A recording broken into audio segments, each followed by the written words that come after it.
Good evening, FIFA fans, and welcome to MyRepublic Gamer Arena Season 1 FIFA 20 Ultimate Team Grand Finals.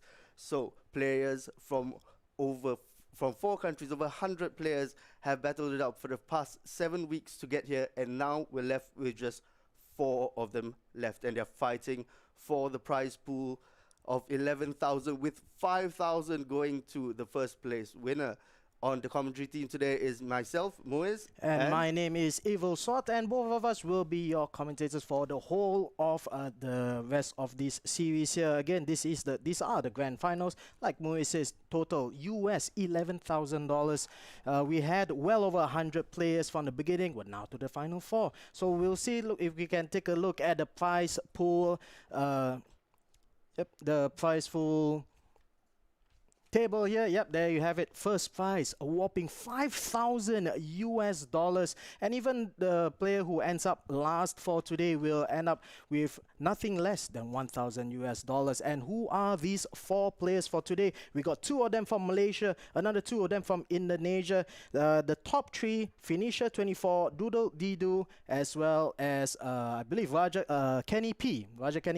They qualified for this tournament after 7 weeks of grueling FIFA 20 play. They qualified via the league qualification, and the final member here at the bottom of the screen is Eggsy from Indonesia as well. He qualified with the last chance tournament that we held last week, if I'm not mistaken. And there you have it, the 4 players who will be grilling out in a round robin format here. 4 players, 6 matches, non-stop action all the way to the final end. And I think we will be going straight into the first match here, which is between Doodly-Doo from Malaysia up against Raja Kenny P from Indonesia. So as you know, the format is the players will be using their own teams, which they have crafted through the Ultimate Team mode of FIFA 20, where you get to collect a variety of different cards to fit into your team. And of course, you're only limited by your imagination and the chemistry system, of course. They need to link to one another. Let's see how they have put their teams together. There is also a maximum cap of 86 rating, so sometimes you can't just stuff as many superstars as you want. There has to be careful balances that have to be made. Certain players will definitely have been sacrificed in certain key areas. Yeah, when you see on screen here, if you're wondering what that points are at the bottom there, Doodly-Doo has 545 points. And Kenny P has 535. Those were the qualification points, as I mentioned earlier on. 7 weeks of play, and Doodly-Doo ended up second in that league, with Kenny P just behind me at 535. And it seems that the match is underway right now. We'll go straight to the field here as we go into the match. Playing from left to right in the Chelsea attire, Chelsea home kit, it's Kenny P from Indonesia up against Doodly-Doo from Malaysia, playing from right to left in the home all-white Real Madrid kit, if I'm not mistaken here. And we'll kick things off with Kenny P on possession. I understand he's playing a 4-4-2 formation. Here on the right is Daniel James. We'll go for a cross. He's still on the right side. Cancelo now passes it back to the icon, Patrick Vieira, perennial icon for FIFA Ultimate Team. And of course, the upcoming icon, I believe, Virgil van Dijk, playing for him as well. Here comes Cristiano Ronaldo coming into the box, running non-stop into the box actually, but finally got tackled by Doodly-Doo as he brings the ball out with his own Patrick Vieira. Here comes Rafael Varane, pushing it left to his Real Madrid teammate, Mendy. And playing at the back, Doodly-Doo playing it slow, finally getting the possession after a quick offense there from his opponent, Kenny P. Neymar with the step overs there, trying to find Benjamin Mendy. Oh, sorry, it's Pele actually up front. Icon Pele on the left wing, back to Neymar, cuts it in for Wissam Ben Yedder with a shot in. Quick early goal in the first 10 minutes of the match. 1-0 hit for Doodly-Doo. Fantastic work there. As you can see, Wissam Ben Yedder with his 5-star weak foot, he is unstoppable. He's so quick, so fast, and absolutely lethal. That's why he's one of the favorite players of many players of FIFA Ultimate Team. Speaking of some of the players like Daniel James and Mendy, these are the concessions that the players have to make to fit that 86 team rating, especially when you see that they've stuffed the teams with other players such as Pele. Yeah, you saw on the screen right there, Wissam Ben Yedder, he's using the Player of the Month version of Wissam Ben Yedder. It's rating 88, not the highest rating for Wissam Ben Yedder, but then again, even the goal Ben Yedder is awfully clinical in front of a goal, and we see, you know, how easily he dispatched that shot into the back of the net. And here comes Kenny P. Can he get an equalizer here early on? Tierney on the ball. Nice through ball to Ronaldo. A quick shot there, trying to aim for the bottom right corner of the goal, out for a corner kick. He tried to place that into the corner with a finesse shot, I believe, but the keeper was wary to it and managed to tip the ball out. Van Dijk now on the ball. Kenny P delaying the game a little bit. Here comes Daniel James on the right side. Ruud Gullit looks to be the prime version of Ruud Gullit. Back to Cancelo. And Doodly-Doo getting lots of defenders at the back here, playing perhaps a drop back tactic here as he goes for a quick counter attack. Here comes Franck Ribéry on the right flank. Jerome Boateng comes in for the tackle. Nice tackle there by Virgil van Dijk. And again, Kenny P has the ball, playing it right to Patrick Vieira again. Both teams seem to be sitting back and feeling out their opponents for now. The drop back tactic has been something that most FIFA players have been adopting since the start of the game because it's highly effective even if it's somewhat annoying to your opponents. Yep, Eusebio went inside the box but forced to go all the way out. Alan Saint-Maximin here from Newcastle being chosen to feature at the left side of the field for Kenny P. Ostensibly, of course, to fit in with that overall rating cap of 86. And I believe that should be the Team of the Week version, the 84 rated version, if I'm not mistaken, for Saint-Maximin. Here comes Doodly-Doo on the ball. Neymar Jr. Here, Ribéry up front. Wissam Ben Yedder. POTM version. Unfortunately, the pass is not as great as his shot that resulted in a goal. And here comes Kenny P. Pushing to the left. Kieran Tierney, the new boy from Arsenal. Rampaging forward, in fact, Tierney beating the offside trap, forced to go back inside. Ronaldo plays a 1-2 with Tierney. Vieira will go for a long range shot, pauses right outside the 18-yard box. Nice tackle there from Marcelo, and Doodly-Doo goes on for a counter attack. Marcelo brings it left. I think he's playing as a central midfielder here, Marcelo. He can work that way, of course, and maybe it is the shapeshifter version of Marcelo. Here comes Ben Yedder on the attack. He sees an option on the left, two down the middle. Opts to go with Pele. Nice play on the left flank there. Unfortunately, Ben Yedder offside. Free kick to Kenny P. Speaking of Marcelo as a midfielder, in fact, I think he plays much better as a midfielder considering he has a high-low work rate. Not the best when it comes to defending. He's not a defender by trade. Even if you watch him in real life, most of the time he does a lot of attacking. So playing him as a midfielder totally makes sense. No, his technique is absolutely magnificent. You know, I myself wonder why he's playing as a left back. Sometimes he can easily be slotted in any of the top teams as their playmaker. And well, it kind of shows here as his shapeshifters version is a CAM, and rated 91 attacking midfielder. In fact, hopefully we will see a lot more of him in the coming few matches for Doodly-Doo. In the meantime, however, Kenny P is still playing the ball outside the box. You can see the drop back tactic here from Doodly-Doo, forcing the play out of his box. Here comes Kenny P, playing it out to the right. Joao Cancelo tries to feed the guy in the middle. Eusebio, but unable to get past there. Goalkeeper, however, playing a dangerous clearance only as far as the midfield. Alan Saint-Maximin now for Kenny P. Again, intercepted by Doodly-Doo. Really tight at the defense back there thanks to the drop back tactic. The only problem with the drop back tactic is you tend to have not many people supporting up front. So most of the congestion happens in the midfield. And as you can see, they lost the ball in the midfield again. Yeah, here comes Eusebio finding some space on the right side. Goes for a pass looking for Ruud Gullit. Unfortunately, the keeper there, Ter Stegen, Marc-Andre Ter Stegen, is able to intercept the ball. Catches it gratefully in his hands as Doodly-Doo, who has the lead. He has the ball right now. Let's see what he can do with it. Now just a Meadow going all the way to the left-hand side for Benjamin Mendy. Here comes... So I think that's Ferland Mendy, not Benjamin Mendy. My apologies. Here comes Vieira, down to Marcelo. Back to Ferland Mendy from Real Madrid. Plays it forward. Pele on the left flank. Does he have options inside the box? There's 3 inside the box right now. Goes for a short pass. Neymar cuts it back in. Back out again. Nice skill moves there. A little bit too much, however, as a tackle goes in by Kenny P. And off he goes for a counter-attack. There was so much of the ball hogging inside of the box. Unfortunately, I think he should have just taken a shot. Speaking back to Ferland Mendy has been an absolute favorite of many players. In fact, he was so extremely overpriced when the game started. I think it was 20,000 coins for someone who wasn't rated so highly. The thing is, many people favor the fact that he has 5-star weak foot. He can play on the right. You can shift him on the left.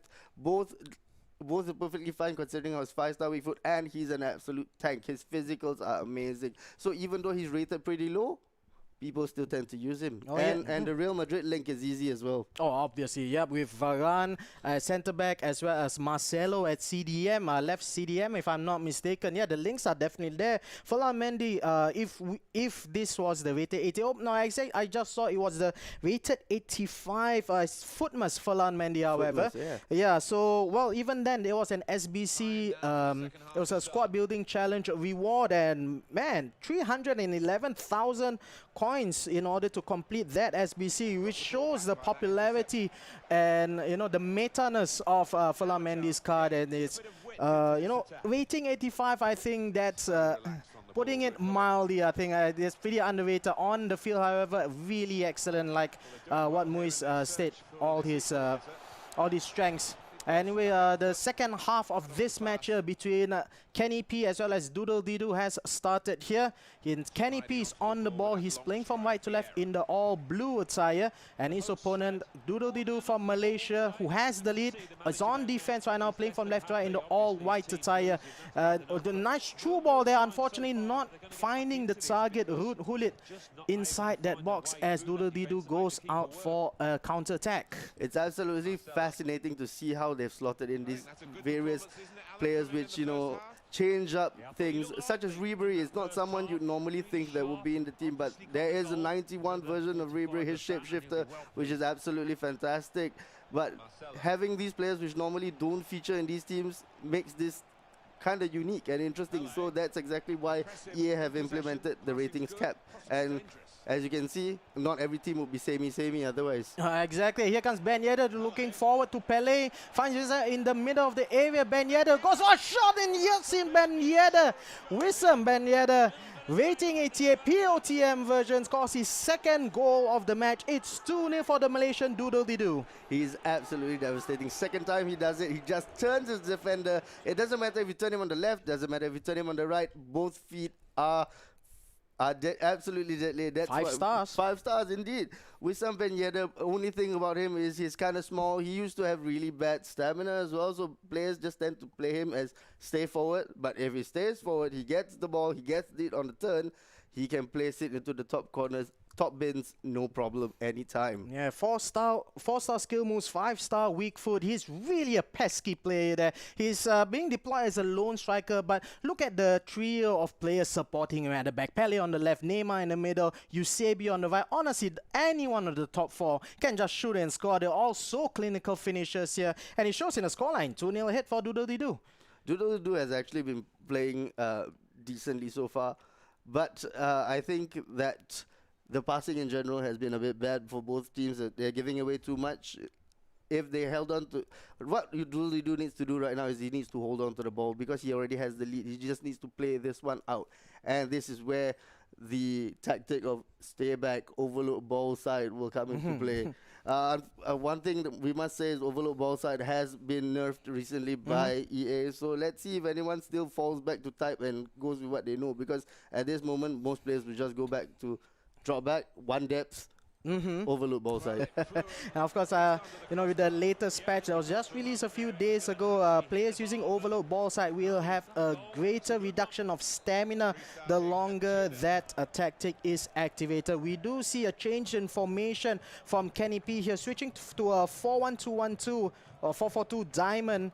I'm not so sure whether he has made any substitutions. Perhaps I did miss a couple of substitutions there, but it is Vieira who's going to be playing as the defensive midfielder anchorman here for Kenny P. Here comes Alan San-Maximan, however. Eusebio loses the ball, gets it back here. San-Maximan on the left, tries to drag it back, but too many defenders ahead there. Ribery helping out with the defense. Semedo brings it forward. Here comes Ribery on the right flank.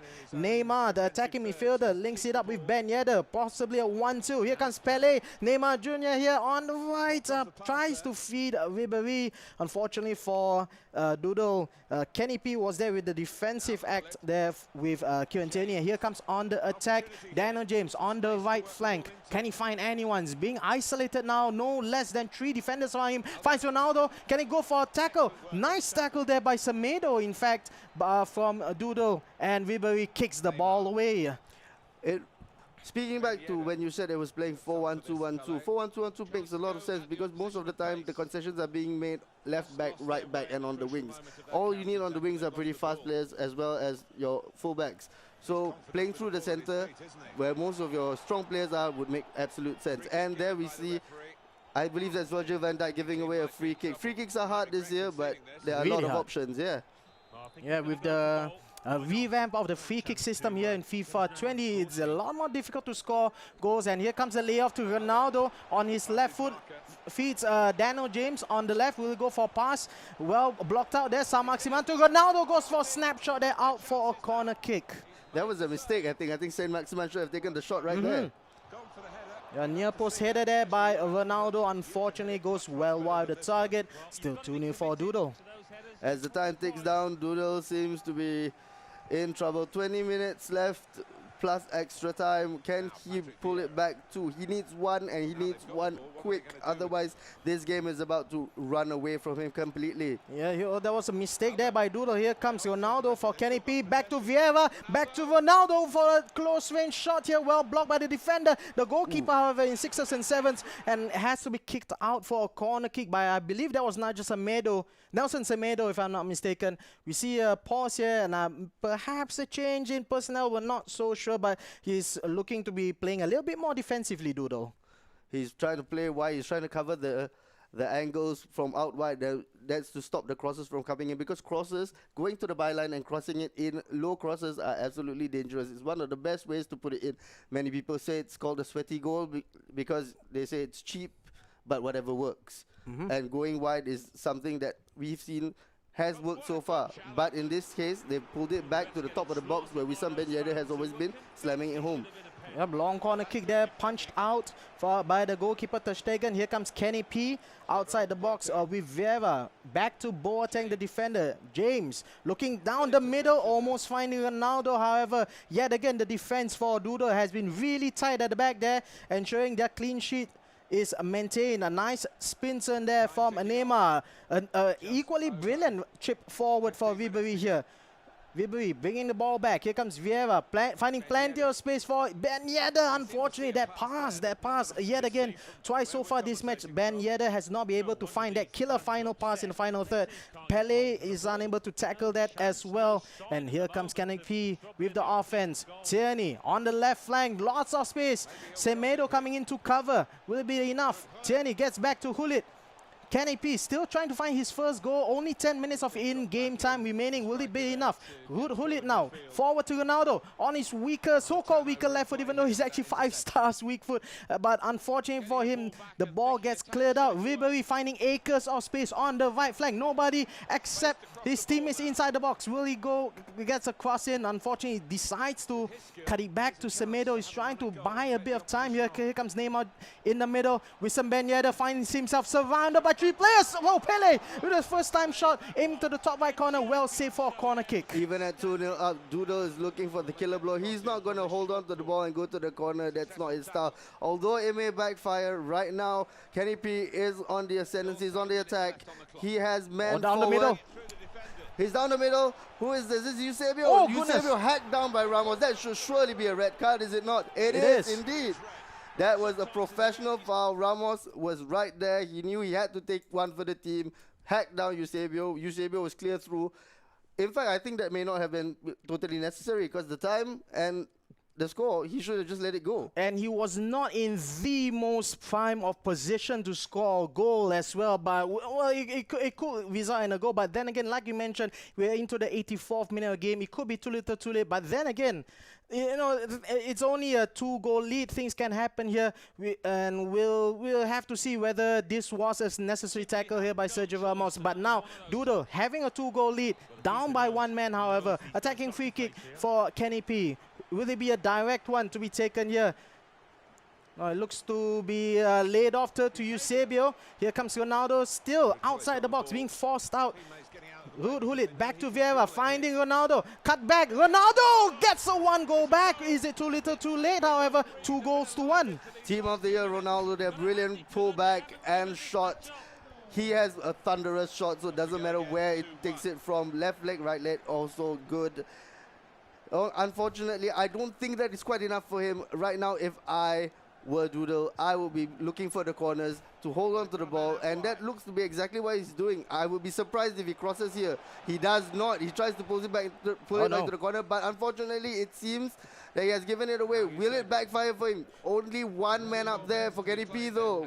Reinforcements are coming. Yes, Alan Saint-Maximin down the middle. It will be enough here. Daniel James on the right-hand side. There's still not enough blue players in front of him. Saint-Maximin trying to find Ronaldo. One-on-one. Oh, what a tackle that was. What a brilliant tackle that is by Doodle-Doo. And he clears it out for the win. That last man saving tackle. I'm sorry I didn't quite catch who made that tackle. But that was the game saver for Doodle. I believe that was Patrick Vieira. It looked like Patrick Vieira, didn't quite look like Virgil van Dijk, but whoever it was, that was the game-saving tackle. That was Patrick Vieira.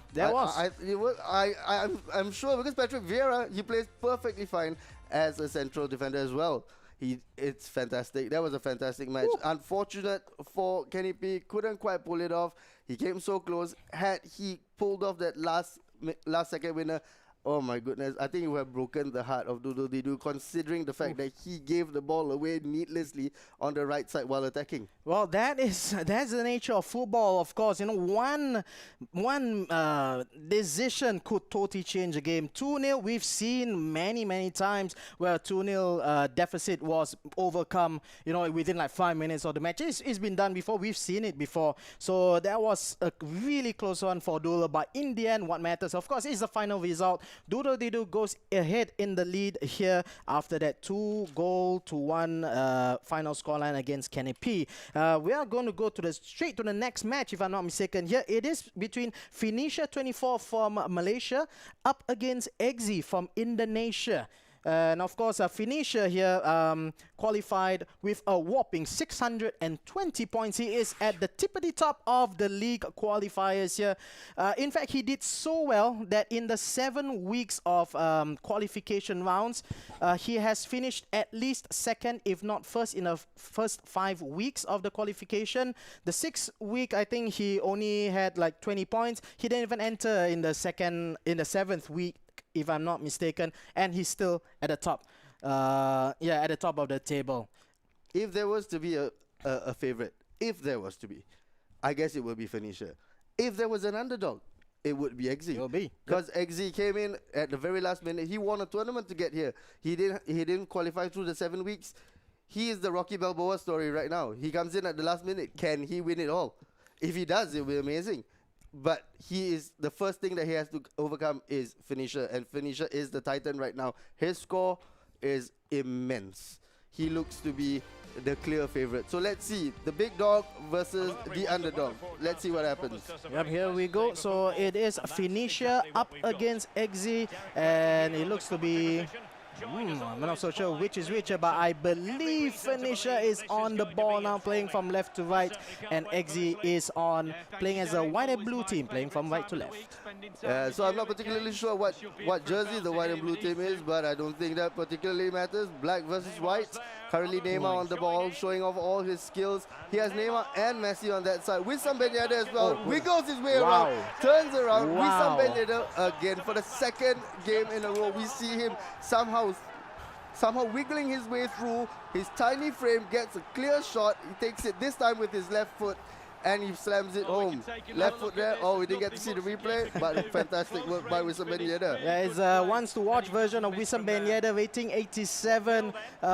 3 minutes in his basically in his first attacking phase, and he's already got a goal up against Eggsy. We did mention earlier that Phoenicia is the one to watch here. He's a favorite to watch, and well, so far in the first 5 minutes at least, he's living up to that title.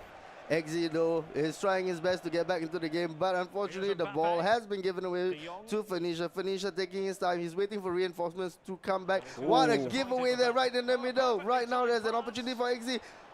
Oh, he manages it. How did he? I thought the goalkeeper had that covered all day long, but somehow Neymar gets a boot, pokes it under the body of the goalkeeper, and it is now 1-1. That should not have been a goal. I just think it should have been. How did he do that? Well, it's FIFA. The ball is on. Anything can happen here. Eggsy showing that he's no pushover. You know, in the league qualifiers, he actually got 8th overall with only 275 points. But that's the reason he's here. He won that last chance tournament that was held last week. Form is of the essence right now, and Eggsy has the form in his side.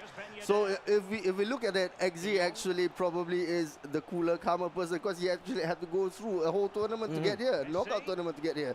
So maybe that plays to his advantage, and he's fresh as well, because as we said, Phoenicia basically blew off the last game of the 7-week qualifiers because he knew he was already in. Is that arrogance, however, from Phoenicia? We'll have to see, because remember, Phoenicia in the first 5 weeks, he has finished no further than 2nd place. He's always finished 2nd, if not 1st. So is that a bit of arrogance here? We shall see. He is, of course, Phoenicia is playing in the black team. Had an early lead, squandered, and now his honors even in this match. It's only the first 15 minutes, and so much attacking we've seen already in this game. Or it could possibly just be confidence right now, but his confidence is being tested right now by Eggsy. Eggsy with the ball still. He has Vieira on the ball. Ikone is an unusual player, but he is a speed merchant through and through. He's an incredibly fast League 1 striker. But the ball given away again, unfortunately, to Phoenicia by Eggsy. Phoenicia has a more calm style, as it seems, but is it too calm? He's not making much progress. Most of his players are staying back too far. He should trigger a few more runs forward. Right now, the ball is with Nelson Semedo, but bad pass there given away. Just as I said, he gets it back from another bad pass by Eggsy. Turning around, Vieira controlling the midfield as he always does. Neymar. His wing play looks to be very good, Phoenicia, because all his star players are wide men. Messi, Neymar, Messi with the ball holding on. Semedo through the middle. Is it a killer pass? No, taken away there. The ball is now free. Eggsy once again goes on the attack. One thing to note here, Eggsy is not defending using that drop back defensive structure here that we saw earlier on with Kenny P. With Doodle actually, and he's actually doing pretty not bad actually in this game so far.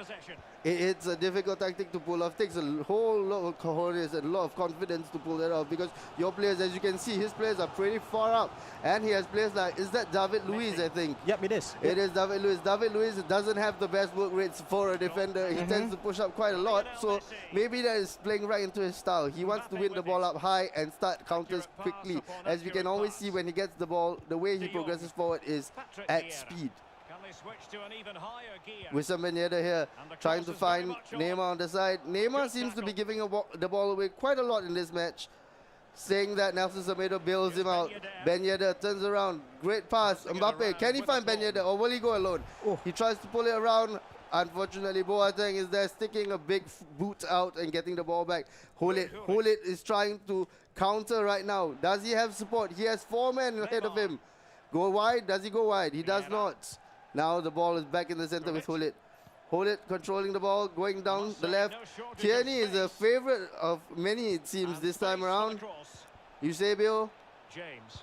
Here's another one. So is Daniel James. Daniel James takes the shot. He's another favorite right there. Yeah, Future Stars, of course, was a really great promo for FIFA 20. And oh my goodness, here, that's almost went in. That's a nice combination there between Patrick Vieira and Ruud Gullit. You did mention Ikone earlier on. Now, gold Ikone is at 78, but he does have a Future Stars version rated 87. I'm really interested to see how these players try to fit their players within the 86 rating cap, because a lot of these players are above rating 86. So, you know, some of them have to be the gold version of the players. We're not so sure exactly who quite yet, however. There is a trick to it, of course. Benching 75 rated And Vaughn's bench. Oh my goodness! Oh my goodness! What a counter attack! Now Eusebius all alone. He slows down, but he manages to slam it left-footed into the top corner.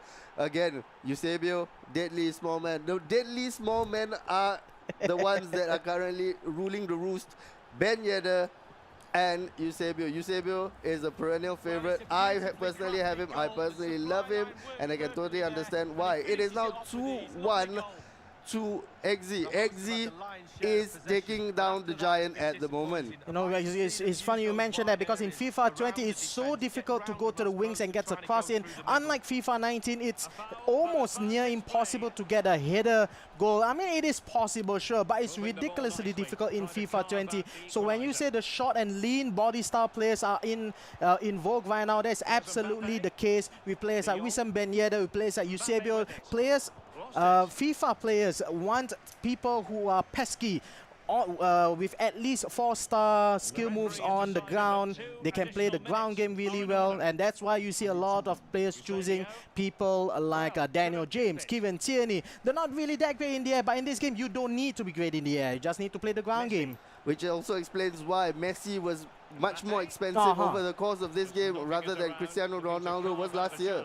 Cristiano Ronaldo is clearly the better physical specimen. He's much better at heading, but if heading as a meta is not there, not viable, why use him? He doesn't have the quickness, the fleetness of foot.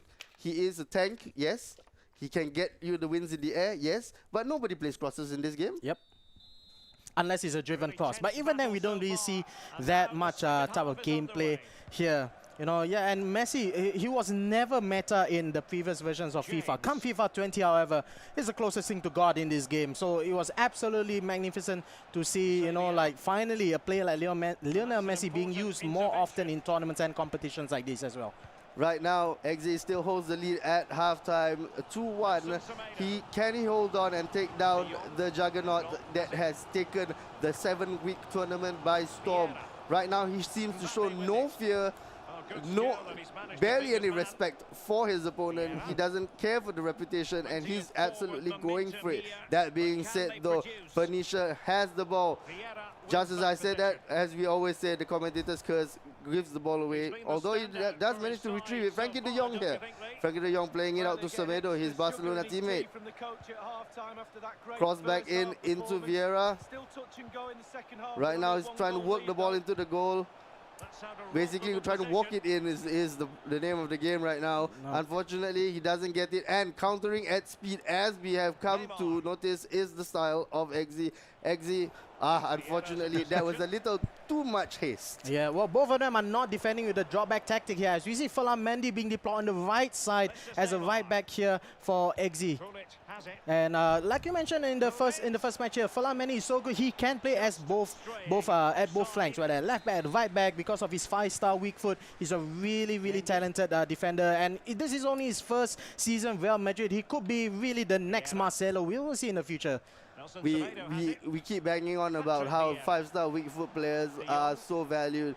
It has been a recurring theme with all FIFA players. If you can get anyone who's 5-star weak foot, you take them. Because why? They give you options. Yep. Left foot, right foot, passing especially. They find angles that normally one-footed players can't find. But right now, all angles seem to be coming down on this wing. Daniel James is an absolute speedster. Will he pull the ball back? He tries, but there was no one in the middle to pass to at all. Now is a corner. Corner for Eggsy. Eggsy throws it in. Oh, David Luiz is someone you would expect to win a header, but it seems to have come off his chest and out for a goal kick. You know, it's really interesting to see all these corner kicks being taken long. We just mentioned a few moments ago how difficult it is to score using a headers. Now, I would expect to see a lot more short corners from these players, but somehow they see that taking a long corner is an option, is a more viable option. We'll see if they are able to score more from here. Here comes Ikone again. So I did mention earlier on that there's only one special card for Ikone, and yet again it is the Future Stars version. Not the best Future Star card you'll ever see in the whole promotion, but again, 5-star weak foot. Oh, what a shot, what a goal there. Lionel Messi, we just talked about him, and this is the reason why he is so good in FIFA 20. His reactions on his card, doesn't matter whether it's base, doesn't matter if it's any of his special cards. His reaction speed is absolutely insane. And the best thing is, it fell perfectly for that left peg. That left peg can put the ball on a dime anywhere, and he has the power behind his shot to go with it. And as you can see, he has brought the game back. Right now, it is a fight. Yep, we did. I did notice a very sneaky substitution here being brought in. The moment Messi scored, guess who came in? It is Kent. It is RTTF, sorry, it's a UEL Live Kent, the recently upgraded one. Man, did the people who completed his SBC get a real good play out of that. He only cost like about 33,000 coins, but he is such a great super sub in this game.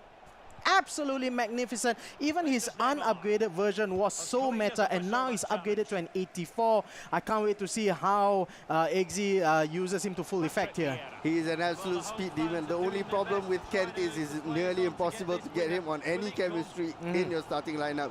So that's why everyone's been using him as a super sub. But right now, just off the back of that goal that he just scored, Phoenicia is in the ascendancy.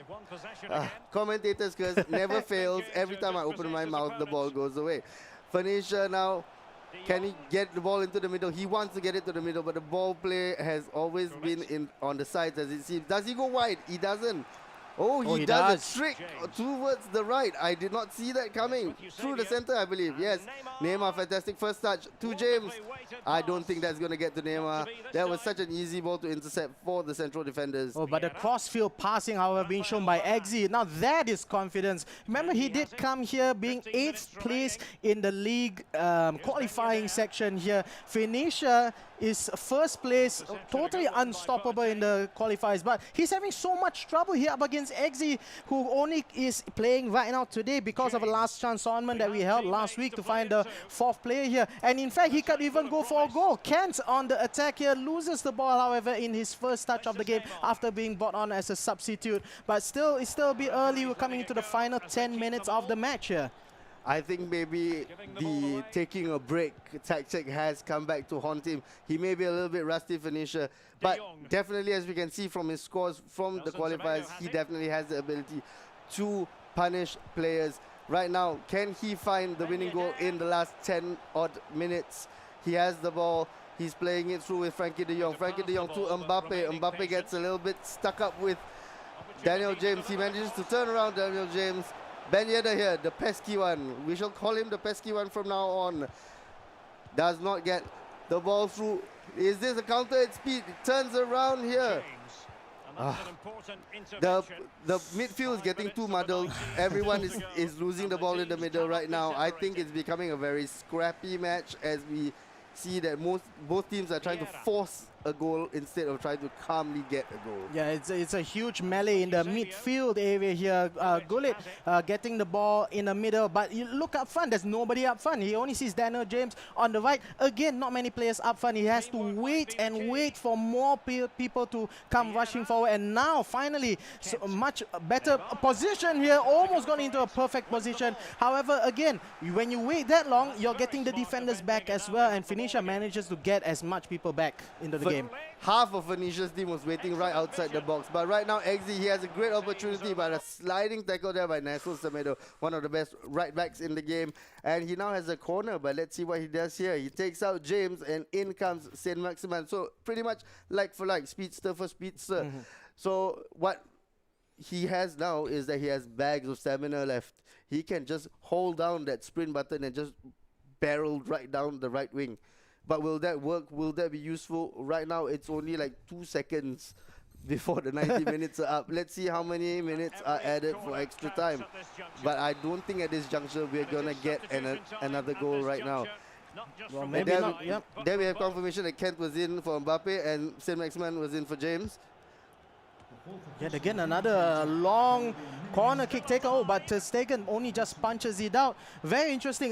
You know, really, again, not many people can score using crosses and corners here, but still all these players are going with the corners. Oh, what a last-minute tackle! Oh, goodness me. What an unfortunate turn of events there for Phoenicia. He had the block from the defender. First time, I thought he was going to get to clear it. The goalkeeper was right there, but somehow it managed to be squeezed home by Eusebio, that man again. He has put in the last dying minutes the goal to win it for Eggsy. So indeed, it has happened. The underdog has taken out the top dog. Eggsy, 8th place in the qualifying stage. Phoenicia so far ahead, he was able to skip the last week and still be ahead at the top of the table. But look at the scorelines when it mattered. Eggsy 3, Phoenicia 2. Really interesting turn of events here. It came back to bite him in the bum, I think. Because I think FIFA is a thing where, as with many games, you need practice over and over again. If you take a week off thinking that you're already there, you're top of the pile, you tend to get results like this.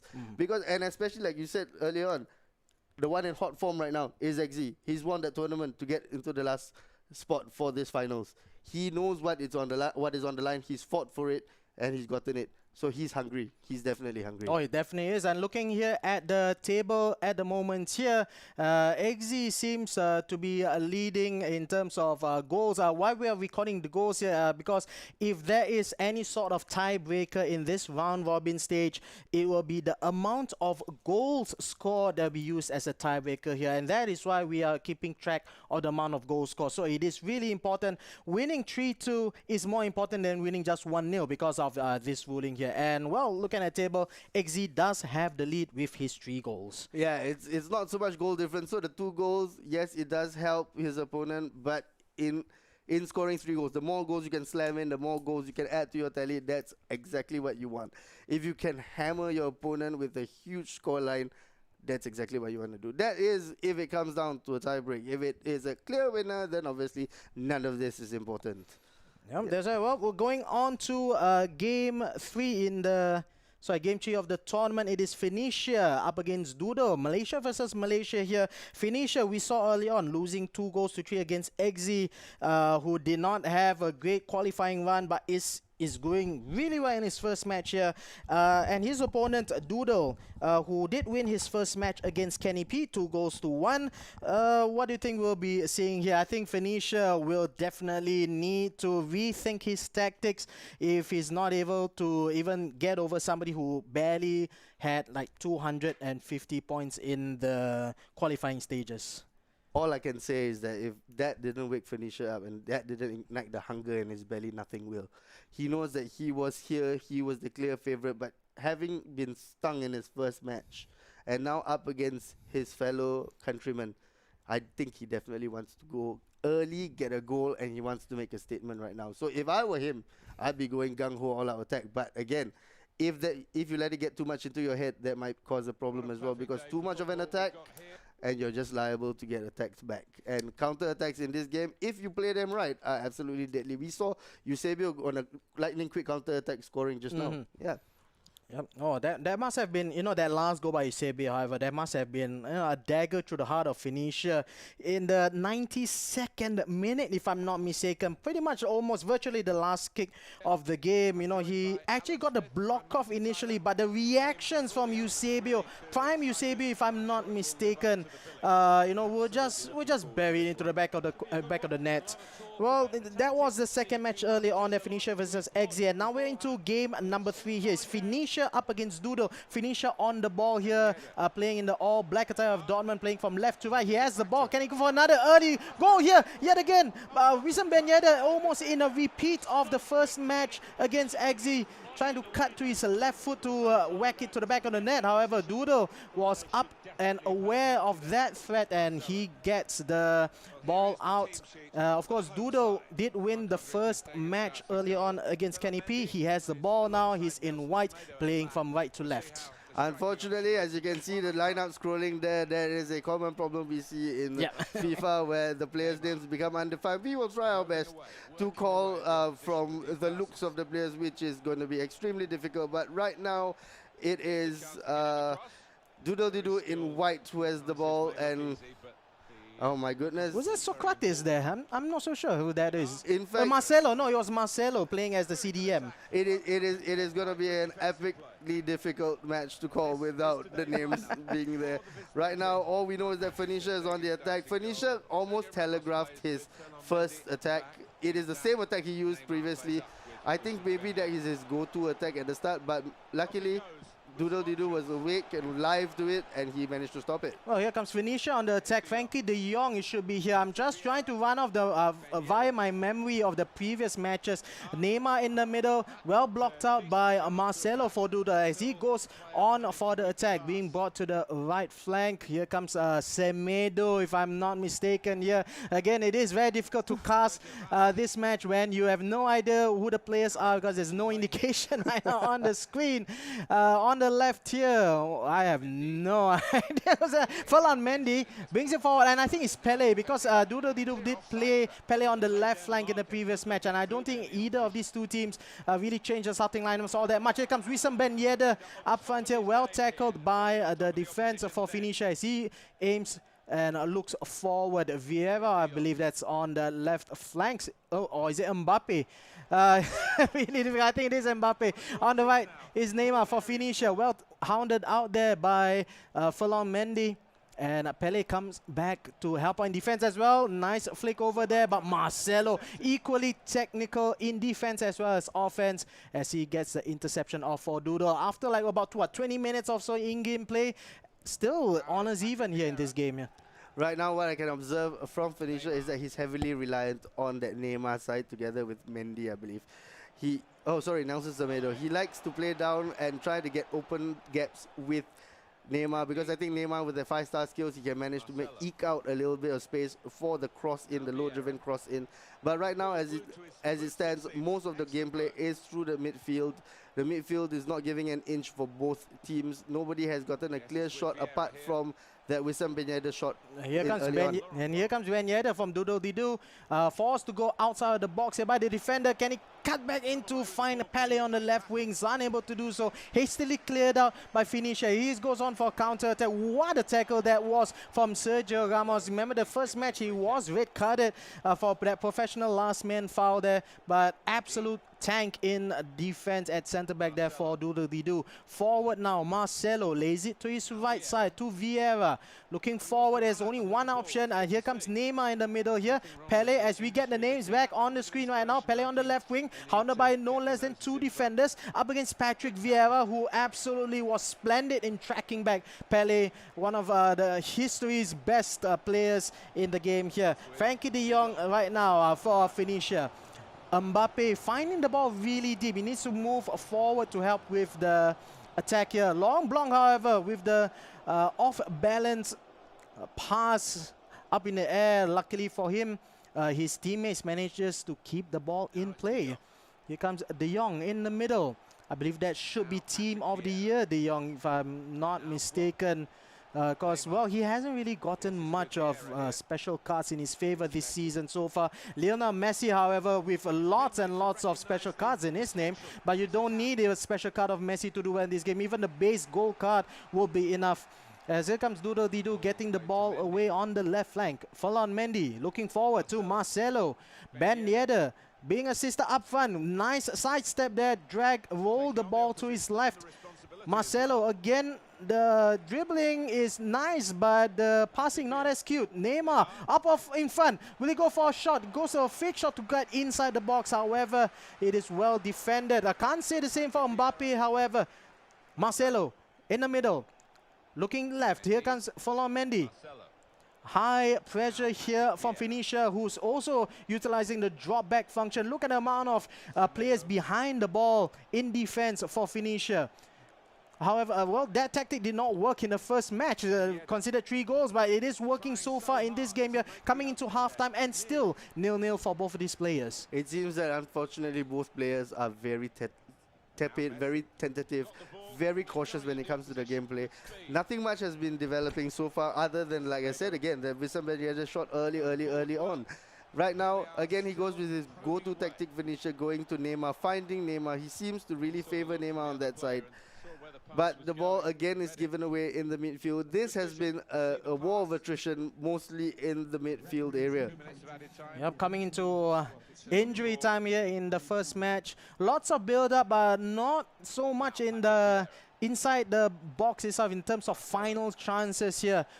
Doodle has quite the lion's share of possession, but again, finding it so difficult to break down the defenses. Gets inside the box, however, yet again, Rafael Varane with the crucial interception inside the box. Still 0-0 after one half of this game. The stats that will come up soon will tell the whole story. Basically, nothing much has happened on either end. Everything has happened in the middle. Although one team certainly does seem to have a lot more possession than the other. But at the end of the day, the possession has come to naught. Nothing has happened. Here comes the big question. Who blinks first? Who goes for the attack first? Who wants to go and get that killer blow of the first goal? And I think whoever scores first in this game, mark my words, I think they will go on to win it. That could definitely be a possibility here in this match as we go into the second half of this really tight matchup between the two Malaysians who are left remaining in this tournament, the grand finals here. It's Phoenicia up against Doodle. Doodle on the ball has had 60% of the possession, but no shots at all to his name. Here comes Marcelo trying to move the ball forward to Wissam Ben Yedder. Again, Wissam Ben Yedder loses the ball out to, I believe that's Rafael Varane, who's been an absolute rock in defense for Phoenicia. Almost loses the ball. Oh, fantastic drag back there to get away from Franck Ribéry. Phoenicia with the nice skill moves there. Comfortable on the ball, but again, no, not so much in terms of attack here. Playing it patiently on the right flank. Nigel Semedo going forward with Vieira. Lionel Messi finding himself surrounded by three people, including Marcelo, who gets off that excellent tackle to dispossess the Argentinian of the ball. Right now, it seems Doodle-Doo is not too interested in moving things forward quickly. He's trying to still tiki-taka his way through, slow, patient, across the ball. It's going across from one side of the field to the other. Right now, he has the ball finally in the box, but again, now instead of going forwards, it just ends up going backwards again. Yep, nobody inside the box to support him as well. Ben Yedder was forced to draw back. Here comes Neymar, finding some space. Neymar again, block at the second time there. And Ter Stegen comes up gratefully to clutch the ball. That was pretty much the first real chance here for Doodle. As we go for a counter-attack by Phoenicia, who finds lots of space on the right side. Pele, however, with that important tackle on the left flank. And again, Phoenicia has to reset his play again. Doodle-Doo seems to be the more skilled technically because he can pull off all those skill moves at just the right moment. But again, it just ends up that no players are there for his utilization because everyone is still so far back when he gets the ball up. Right now, he has two options basically. Either to get inside, there are two men. There's always two men in front, and that's not enough. He needs to push more men. He needs to get forward while attacking. Yeah, and the defenders for Phoenicia as well were really fast to drop down as well. We do mention it is a drop back one tactic has been really meta for FIFA. And here comes Messi finding some space in the middle again. Sergio Ramos. Absolutely magnificent at the back here for Doodle as he gets his tackle for the umpteenth time here in this match. Doodle yet again forced to go all the way back to the fullback. Another switch in play to go to the right flank. Nigel Semedo finding some space on the right. Absolutely nobody to support him, however, forced to go back to Vieira. Ribéry, the left midfielder, coming into the middle. Marcelo joining the attack. Wissam Ben Yedder again dropping back, and that cheeky back heel finds absolutely nobody in particular other than the defender, and Phoenicia has the ball again. And here comes yet another attack on the right flank, but he's been so inefficient for the past few phases. What can Phoenicia do at this moment other than to stall for time? I think we might be looking at penalty kicks if this carries on. This looks like it's headed towards a ball draw, but right now all I'm hoping for as a person who's watching it, as a spectator, is one moment of brilliance, one move, just a risky move. It may or may not pay off, but you just need one risky move just to make yourself that inch of space, take a shot. You never know what might happen, but right now I think it's really, really tepid as an affair between the two of them right now. In fact, you see, there could have been a quick cross right there. Even if you just took a gamble and just crossed it in, maybe you would have made a chance, maybe not. But right now, they're just going for the tried, true, tested. They're trying to walk the ball too much into the goal. Well, even Ben Yedder, who's playing as striker, had to drop all the way back to the left, to the right midfield position. And again, Phoenicia recycles position back with Laurent Blanc here. Oh, what a tackle there is. Wissam Ben Yedder is a 2-on-2. What a tackle by Laurent Blanc to nullify that threat right there. That could have been an easy goal scoring opportunity here from the white team. But here comes Wissam Ben Yedder trying to force the ball right down the middle, trying to look for Lionel Messi. That's not going to happen when you have players, when you have defenders such as Sergio Ramos playing for Doodle, who's playing, in the form of his life on the right flank. Franck Ribéry, pretty much ineffective the whole of this game so far.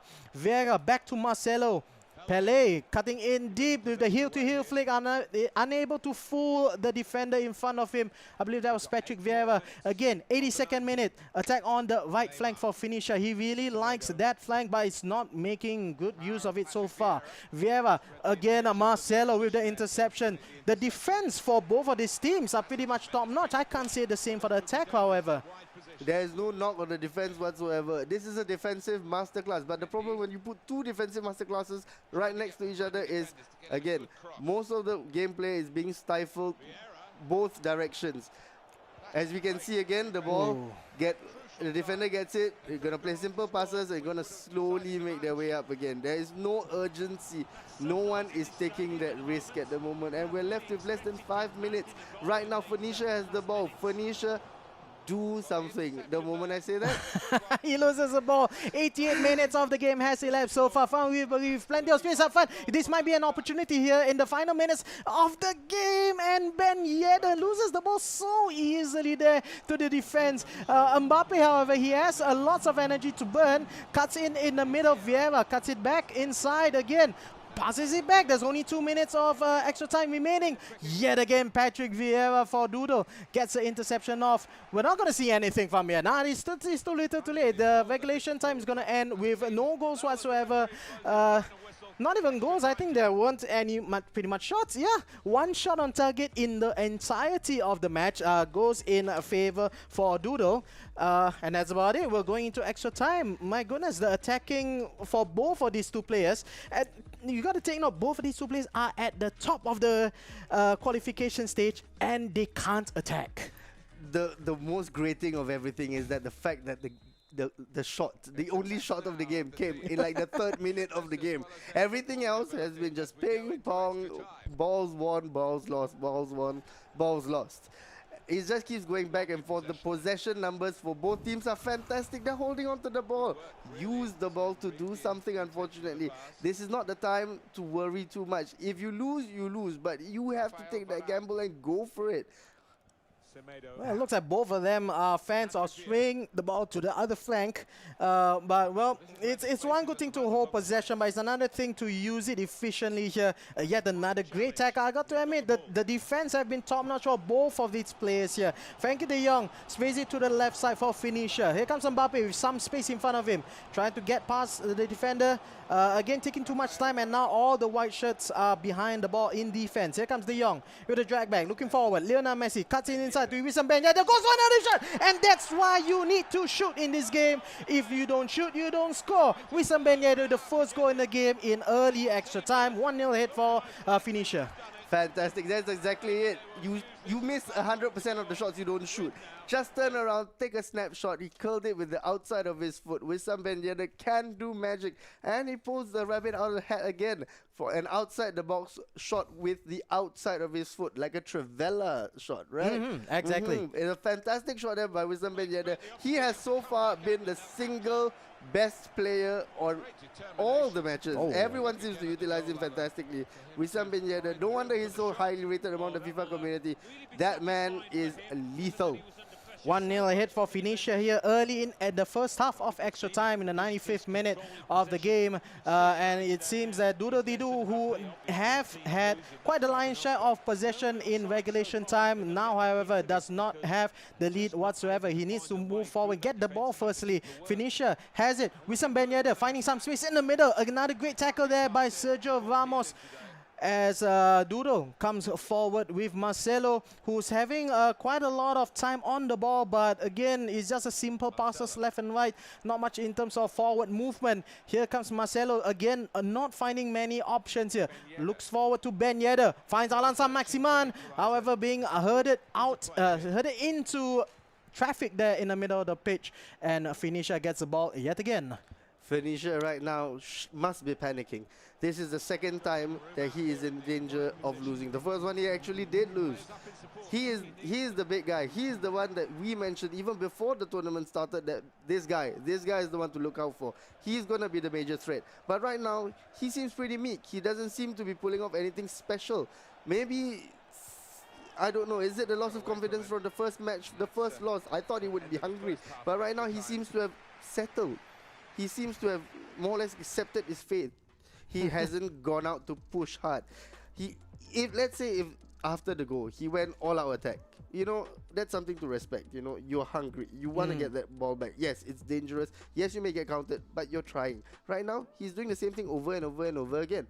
It's repetitive, and his opponent is reading him like a book. It's not working. Yep. So, well, coming into the second half of extra time, here it is 1-0, the current scoreline, after pretty much admittedly 90 minutes of boredom in the regulation time. We finally have a breakthrough here in this matchup. Again, it is Doodle in the white who is trailing, I believe, and we do have a substitution. It is Kent coming on. UEL Live, Kent, rating 84, being brought forward here. As we go into the second half, Marcelo on the ball. Here comes Ben Yedder. Can he score one goal for Doodle? His compatriot on the other side managed to do so. Here comes Vieira. Maybe a long-range shot, however. No, right down the middle where there's so many defenders. And Phoenicia gets the ball back again. Ben Yedder, who scored the goal, lays it forward to Vieira. Kent, the substitute, being brought into the right of midfield, and he comes ahead here, finds some space up in front. Neymar lays it off back to Kent, keeping possession. Phoenicia, nice move there from Neymar. Yet again, Ben Yedder, can he get some space? Hounded out of the box, however. Kent gets back on the right flank, trying to find players, trying to find options on the right flank. He's still somehow holding the ball, and he still had it, and actually a foul being called there. Free kick for Phoenicia, not a quick one. Oh, in fact, it was a quick. Oh, that was a mistake, however, by Phoenicia. Doodle has the ball, bringing it forward. Let's see what he does from here. My apologies there. Phoenicia is the one in the lead right now. Phoenicia. But neither team has particularly shown their abilities, I think. I think they can play better. They should play better right now. But right now, in the attack, is Doodly-Doo. Can Doodly-Doo do something to get back into the game? If not, he has like 2 minutes. Oh, here comes Ribery on the offense, and Neymar inside the box, and he cut it back inside. Yes, he does. Oh, but he gets past Ribery, and San-Maximin is not able to tap it in. Well cleared by the defenders in the 118th minute of the game. That could have sealed the deal here. It could be a win for Phoenicia. Nelson Semedo up in front for Patrick Vieira. Marcelo, again, nobody in front of him. Back to Marcelo. Alan San-Maximin, can he go for a shot? Marcelo on his off foot. Frank Ribery coming in into the middle. What a shot! Oh, a little bit too close to the goalkeeper. That flip-flap there to get away from the defender was absolutely brilliant. Phoenicia taking as much time as possible. He takes the lead. He takes the game. 1 goal up ahead. Doodle so close to getting the equalizer. It was a tap in a way. Doodle with the late drama. Doodle with the flicks and the tricks and the flip-flaps and the crossovers. He does that brilliantly. Unfortunately, the end product just wasn't there for that game. Two shots, especially right at the end. It was so unfortunate. He could have brought it back level. He could have brought the game, you know, into penalties, I would have believed, if it had gone in. But unfortunately, it didn't go in, and that such is the luck of the draw. Phoenicia, I won't say he deserved it. I think he deserved it only on the basis that he took that shot. Apart from that, this was not the best game of FIFA. This is, you know, but sometimes FIFA is like that. Sometimes it's just about who gets that one shot, that one goal. And that's it. Yeah, well, let's take a look at the table for a really quick one here to see how the standings are like at the moment. So do keep in mind here that Eggsy shares the lead with Phoenicia, having that one win. However, Phoenicia has played 2 matches so far. Eggsy has only 1. So these are the standings for now. And if you're wanting to see what these numbers are, there are the goals. The number of goals scored by each of the players, because in this round robin tournament here, the grand finals, if in the event that a tiebreaker is required, it is not the goal difference but the number of goals scored that will be the tie-breaking factor here. So anyways, up next it will be Kenny P from Indonesia up against Eggsy from Indonesia as well. Kenny P did lose in his first match against Doodle from Malaysia, 2-1. You see him on the right there. He has 535 points in the qualification stage. Did ended up 3rd in place after 7 weeks of qualification. Eggsy here shows that he is no pushover at all. He only qualified with 275 points, or rather, he went through the qualification stage with only 275 points, ended up 8th, entered that last chance tournament, won it, and is on fire right now, having beat Phoenicia early on. We saw that 3-2, so it'll be quite an exciting matchup, this one, I believe. Whatever the scores they have accumulated so far counts for absolutely nothing, because right now it is all a matter of head-to-head against your direct opponents. So right now, even though Eggsy only has 275 compared to the 535 that Kenny P has amassed, right now, like we've already mentioned previously, the one right now who's in the most form, the one that has played the most recently, has got to be Eggsy. Absolutely, I agree with that. So Eggsy again, let's see if he wears the same jerseys as previously. Right now, I believe Raja, Kenny P is in the white, and Eggsy is in this, I would say, pinkish, bluish jersey. Really technicolor. Yeah, pretty technicolor, pretty exciting, you know. That does fall into line with how Eggsy plays. He's pretty run and gun kind of player so far. Do you know what the jersey reminds me of? The Future Stars card, actually. Indeed, I think it might be the promotional Future Stars card jersey, yes. So right now we have Kenny P controlling the ball with Tierney on the left. Saint-Maximin brings the ball in towards Eusebio. Hold it as ever, solid and always a mainstay for any FIFA Ultimate Team teams.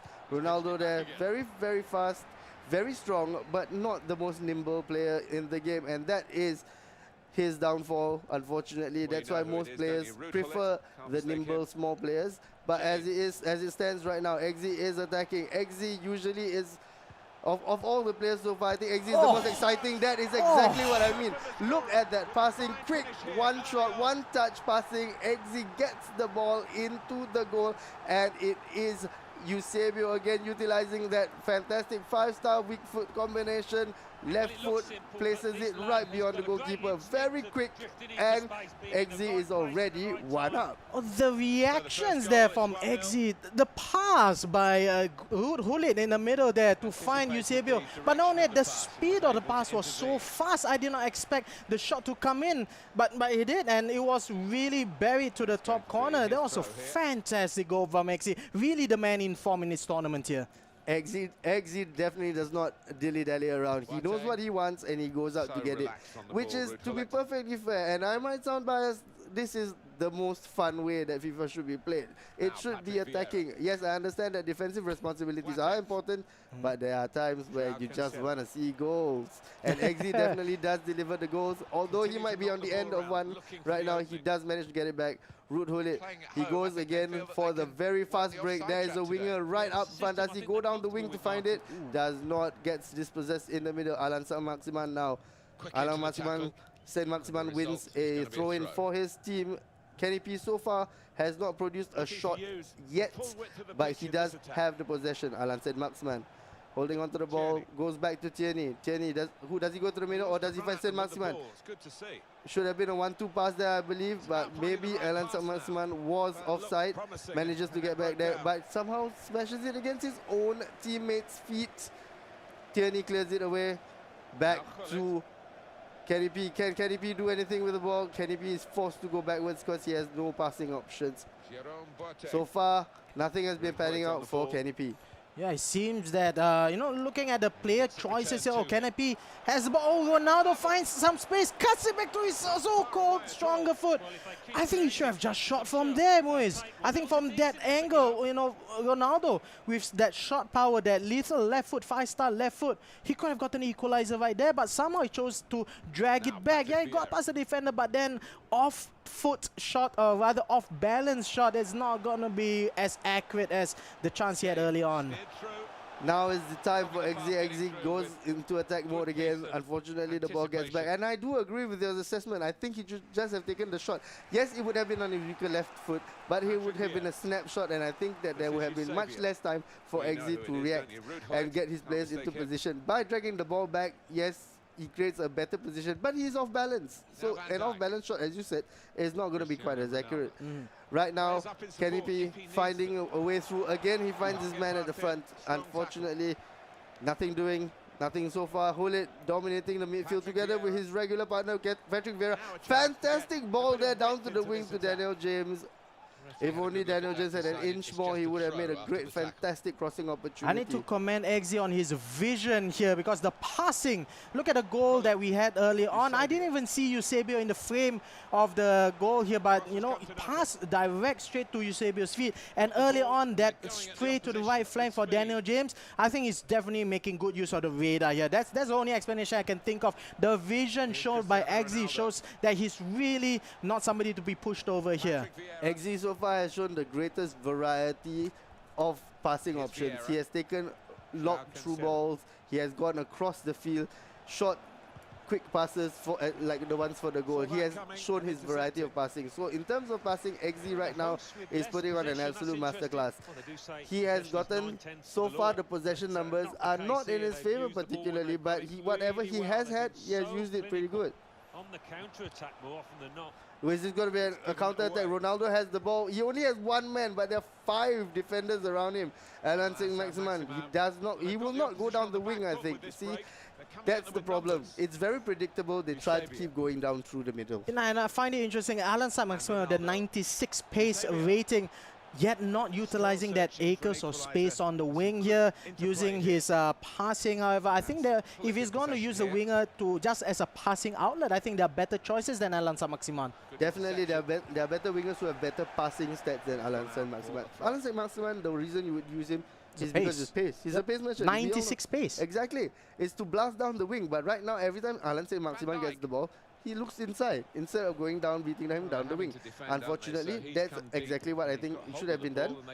But he has his plans, and his plans don't seem to work, and they seem concentrated to be in the middle so far. And so far, Eggsy has done well in reading everything, but Eggsy is still in trouble right now. The ball is still in his penalty area. Does he clear it? I would have hoofed that one out. Well, that's one thing. Okay, so looking at the attack for Kenny P here, it seems like he's trying to pass the ball into goal here. I mean, he has players like Ronaldo, and his shot ball is just absolutely beastly. He also has Eusebio, who does have a a strong long-range shooting attribute as well, but he's trying to pass the ball into goal, he seems. And looking here, Neymar, look at Eusebio, look at that, outside the box, just shoot it in. That's what I meant. You don't need to pass the ball into the net early on. Kenny B was trying to do that between Ronaldo and Eusebio. This is exactly how you shoot Eusebio. Just you get an option, just take it. Eggsy putting on an absolutely beastly passing masterclass. The flick pass from Vieira, and then the quick 1-2, and then the snapshot into the corner. Eggsy, my goodness. Not only does he score goals, he scores some pretty ones as well. So far, Eggsy, I think he is on the burn right now. He is on fire. He's taking a 2-goal lead into halftime. Eggsy, like I said, Eggsy is impressing so far. If he is the underdog, my goodness, the top dogs are in trouble. 275 points. That's the amount of points that Eggsy had in the... Sorry, 245 points if I'm not mistaken. That's the amount of points he had in the qualification stage. After 7 weeks of play, he has less than half of the points that Phoenicia has. But in this game, where the final, where money matters, the first prize, you're going home with $5,000 US, it is the so-called the person who struggled for 7 weeks, who's on fire and who's on course to winning that $5,000 prize pool here. Absolutely fantastic run of play here and show of form by Eggsy, and I'm excited to see what else he has in store in his second half here. It almost seems like maybe Eggsy missed a couple of weeks, huh?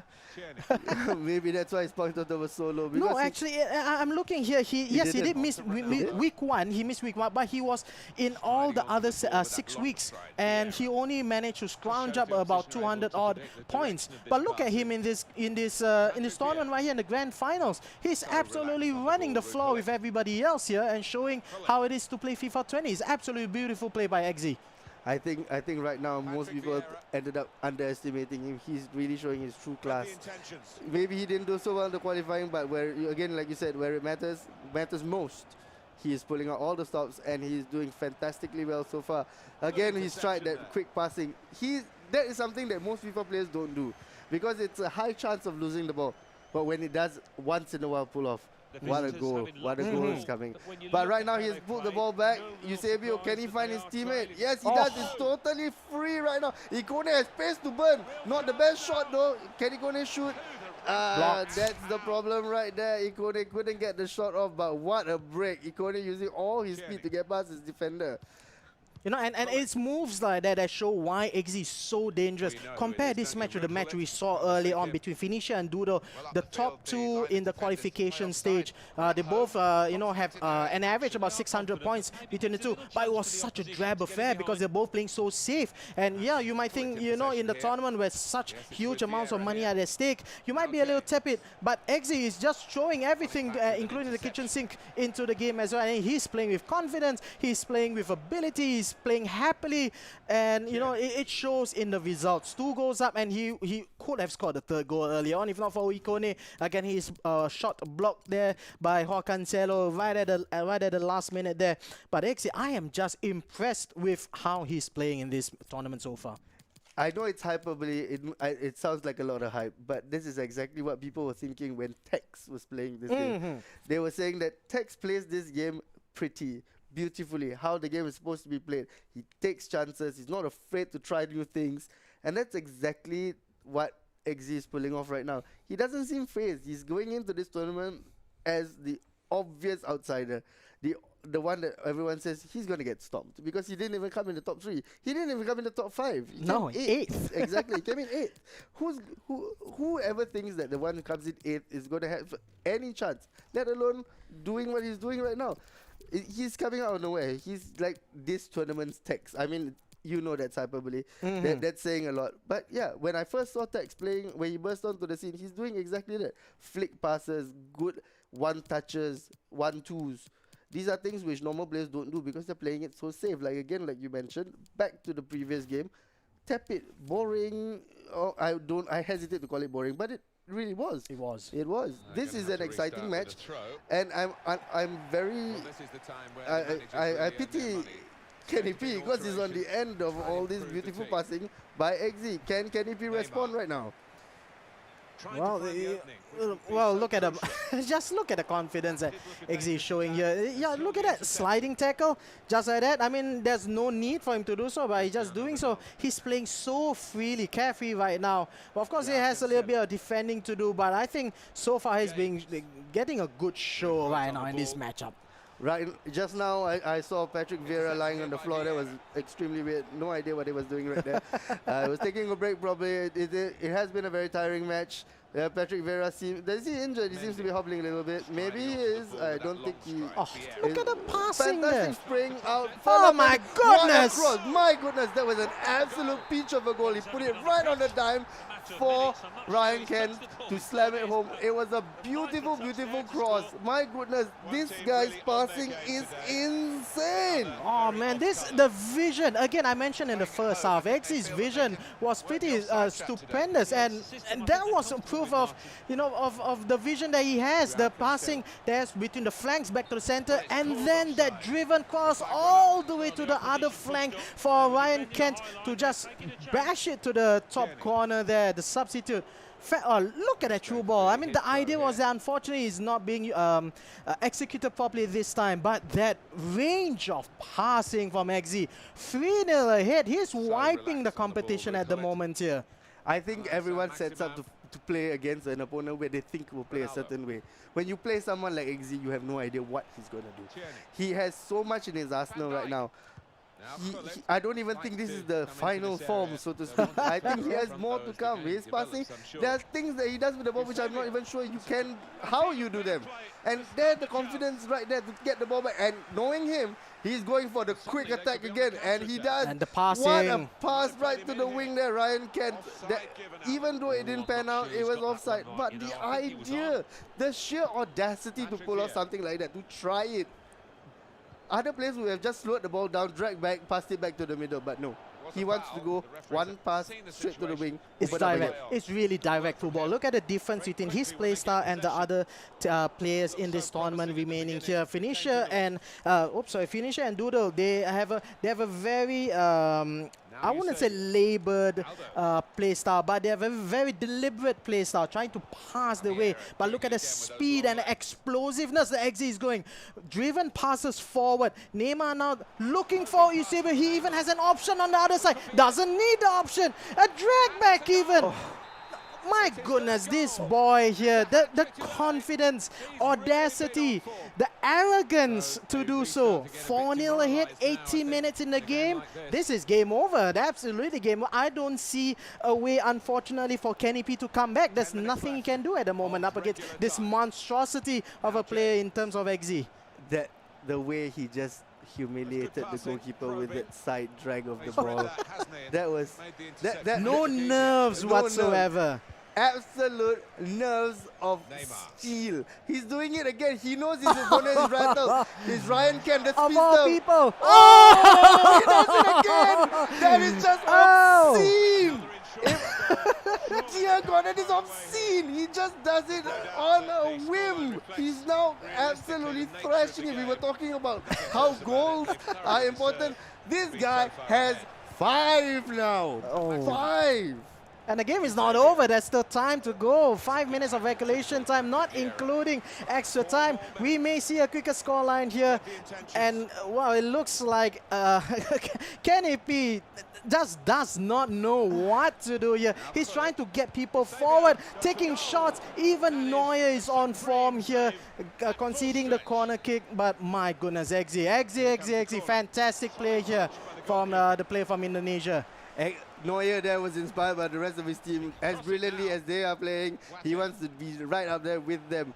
And Eggsy, nothing gets past him so far. The shots are all desperate pot shots from outside the box. Eggsy is with the ball again. Eggsy, can he find a 6? Ooh. Oh, a 6 would have been cruel, wouldn't it? But he's not stopping. He's still trying. 30 seconds. Oh, he's just toying with his opponent right now. Look at that. He's so calm on the ball to pause the ball at the feet there, coaxing the defenders to come to him and then just laying it off. So easy. It's so easy for Eggsy. I can't believe the audacity of how he's playing right now. How has he only scored 275 points after 7 weeks? Was his brother playing or something? Is this a different Eggsy that's playing today? It's absolutely magnificent from Eggsy. It was all a ploy. It was all a ploy. Eggsy made his brother play, so they all knew that the name Eggsy wasn't pretty good, you know, and then he just bursts on the scene and he does things like this. My God, that was, I'm going to put it out there, that was one of the best games of FIFA I've ever seen by any particular player. The way he just passes the ball around, his command of the passes, and knowing just exactly where his players are going to be at any given time. Eggsy, my goodness. Brilliant. And, you know, we've seen a lot of games of FIFA. We don't use this word at all often. But that was brilliant. That was a masterclass. Right? I think, you know, from somebody who was a rank outsider in this tournament, he's now catapulted himself to the forefront of the tournament here. He's the clear favorite to win this whole tournament. Now, when $5,000 are on the line, you will pull out everything, you know, and you will pull out your inner beast to do so. And so far of the 4 players, it looks like Eggsy is the only one to be able to do so. Right now, Eggsy, I think his mind is singularly focused. But the thing is, at this kind of juncture, the way he pulls off certain things, you would normally wouldn't pull off in a tournament. That drag to the side, he does not. He didn't even do it. He just didn't do it once. He did once twice. to the right, once to the left, just to prove a point. I think. Absolutely fantastic. Absolutely brilliant. Well, ladies and gentlemen, we're going to go to our short break right now. I think we need to, after that show earlier on that we saw, we're going to take a really short break. Guess what? Who's the next match afterwards? It's Eggsy up against Doodly-Doo from Malaysia. It's Indonesia versus Malaysia. We're going to take a really short break. Do catch us back here in about 5 minutes or so. So do stay tuned if you want to see more of Eggsy. And, of course, more from the MyRepublic Gamer Arena Grand Finals.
Ladies and gentlemen, welcome back to the MyRepublic Gamer Arena Season 1 Grand Finals here for MyRepublic, supported by Sony PlayStation 4. We're down to the final 4 players here after 120 over players participated in this whole league qualification. We're down to the final 4, all fighting for the piece of the $11,000 prize pool. The top dog will go home with no less than $5,000. We got 4 matches here so far. One of them really wiping the opposition all over the place. Eggsy from Indonesia. But of course, the other 3 players here, Kenny P, Doodle, as well as Phoenicia. On screen right now is the leaderboard. And look at Eggsy's score there. Scored 8 goals so far in this tournament. We are showing you the goals being scored here because in the event of any tiebreaker, we'll be using the amount of goals scored as a tie-breaking factor here. I'm Evil Sword, and with me is Muiz. Muiz, your thoughts on this amazing tournament, because he was not that great initially, but that last match that we had was absolutely phenomenal. Yeah, we were speaking about it during the break. Eggsy did wake us up. That was an absolute amazement to both of us. Especially we were discussing about exactly where he came from. He came up from left field, nowhere. We didn't expect it. We look at his points. You know, you don't expect very much. Yes, maybe he stumbled through. Maybe he won the tournament to come in yesterday. Very last minute. Then again, that plays into his hands as we've been looking at it. He is the man on form. He's gone through a gauntlet. He knows it. He's hungry right now. And not only is he doing, he's not grinding it out. He's actually flaring it out. Yeah, he's doing things which other players are afraid to do. Things that we as FIFA players, we discussed and we're like, how does he do that? We aren't sure. How does he see things that we don't see? We are amazed. I think Eggsy, if he does win it, then he does it in style. If he doesn't, he still leaves an indelible mark in our mind because the way he plays is absolutely adventurous. Yep, so far that last match it's definitely my vote for the best match of the tournament so far. Of course, the finals here are being played in a round-robin format. 4 players, 6 matches in total. We've gone 4 already. We're going to the final 2 in the round-robin stage. And after this round-robin stage, the top 2 players in this stage will meet each other for the grand final, the last one, best of 3 finals here. Who will it be? Will it be Eggsy or maybe it'll be Doodle? Can it be Phoenicia? We'll see. Going into the next match, it is Eggsy from Indonesia up against Doodle-Doo from Malaysia. The scores, the points at the bottom there is an indication of the amount of points they have accumulated in the 7 weeks of qualification leading to this grand final tournament here. The top 3 of that qualification stage, Phoenicia 24, Doodle-Doo as well as Kenny P, qualified with at least 500 over points. Eggsy here only had 275 points, but it went through by a final last chance tournament held yesterday. It went through 7 matches, if I'm not mistaken, got through, and I'm happy he went through because my goodness, he's just winning it all over today here. Unlike Shakira's hips, here the points do lie. Even though he only has 275 points, he's playing way above what we expect him to be playing right now. So right now, Eggsy again in the Technicolor Future Stars kit, and the white is Doodle-Doo. Oh, that's a fantastic through ball here for Doodle. However, in the first 5 minutes, he tries to go for a cut in a cross.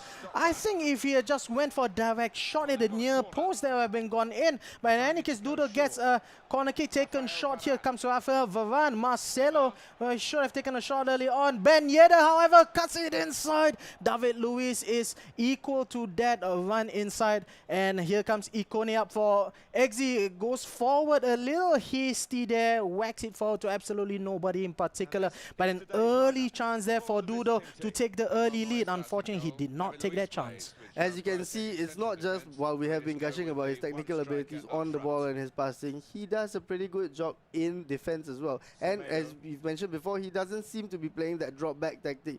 He is actually winning the ball higher up the field, and that facilitates him going towards that fast build up towards his attack.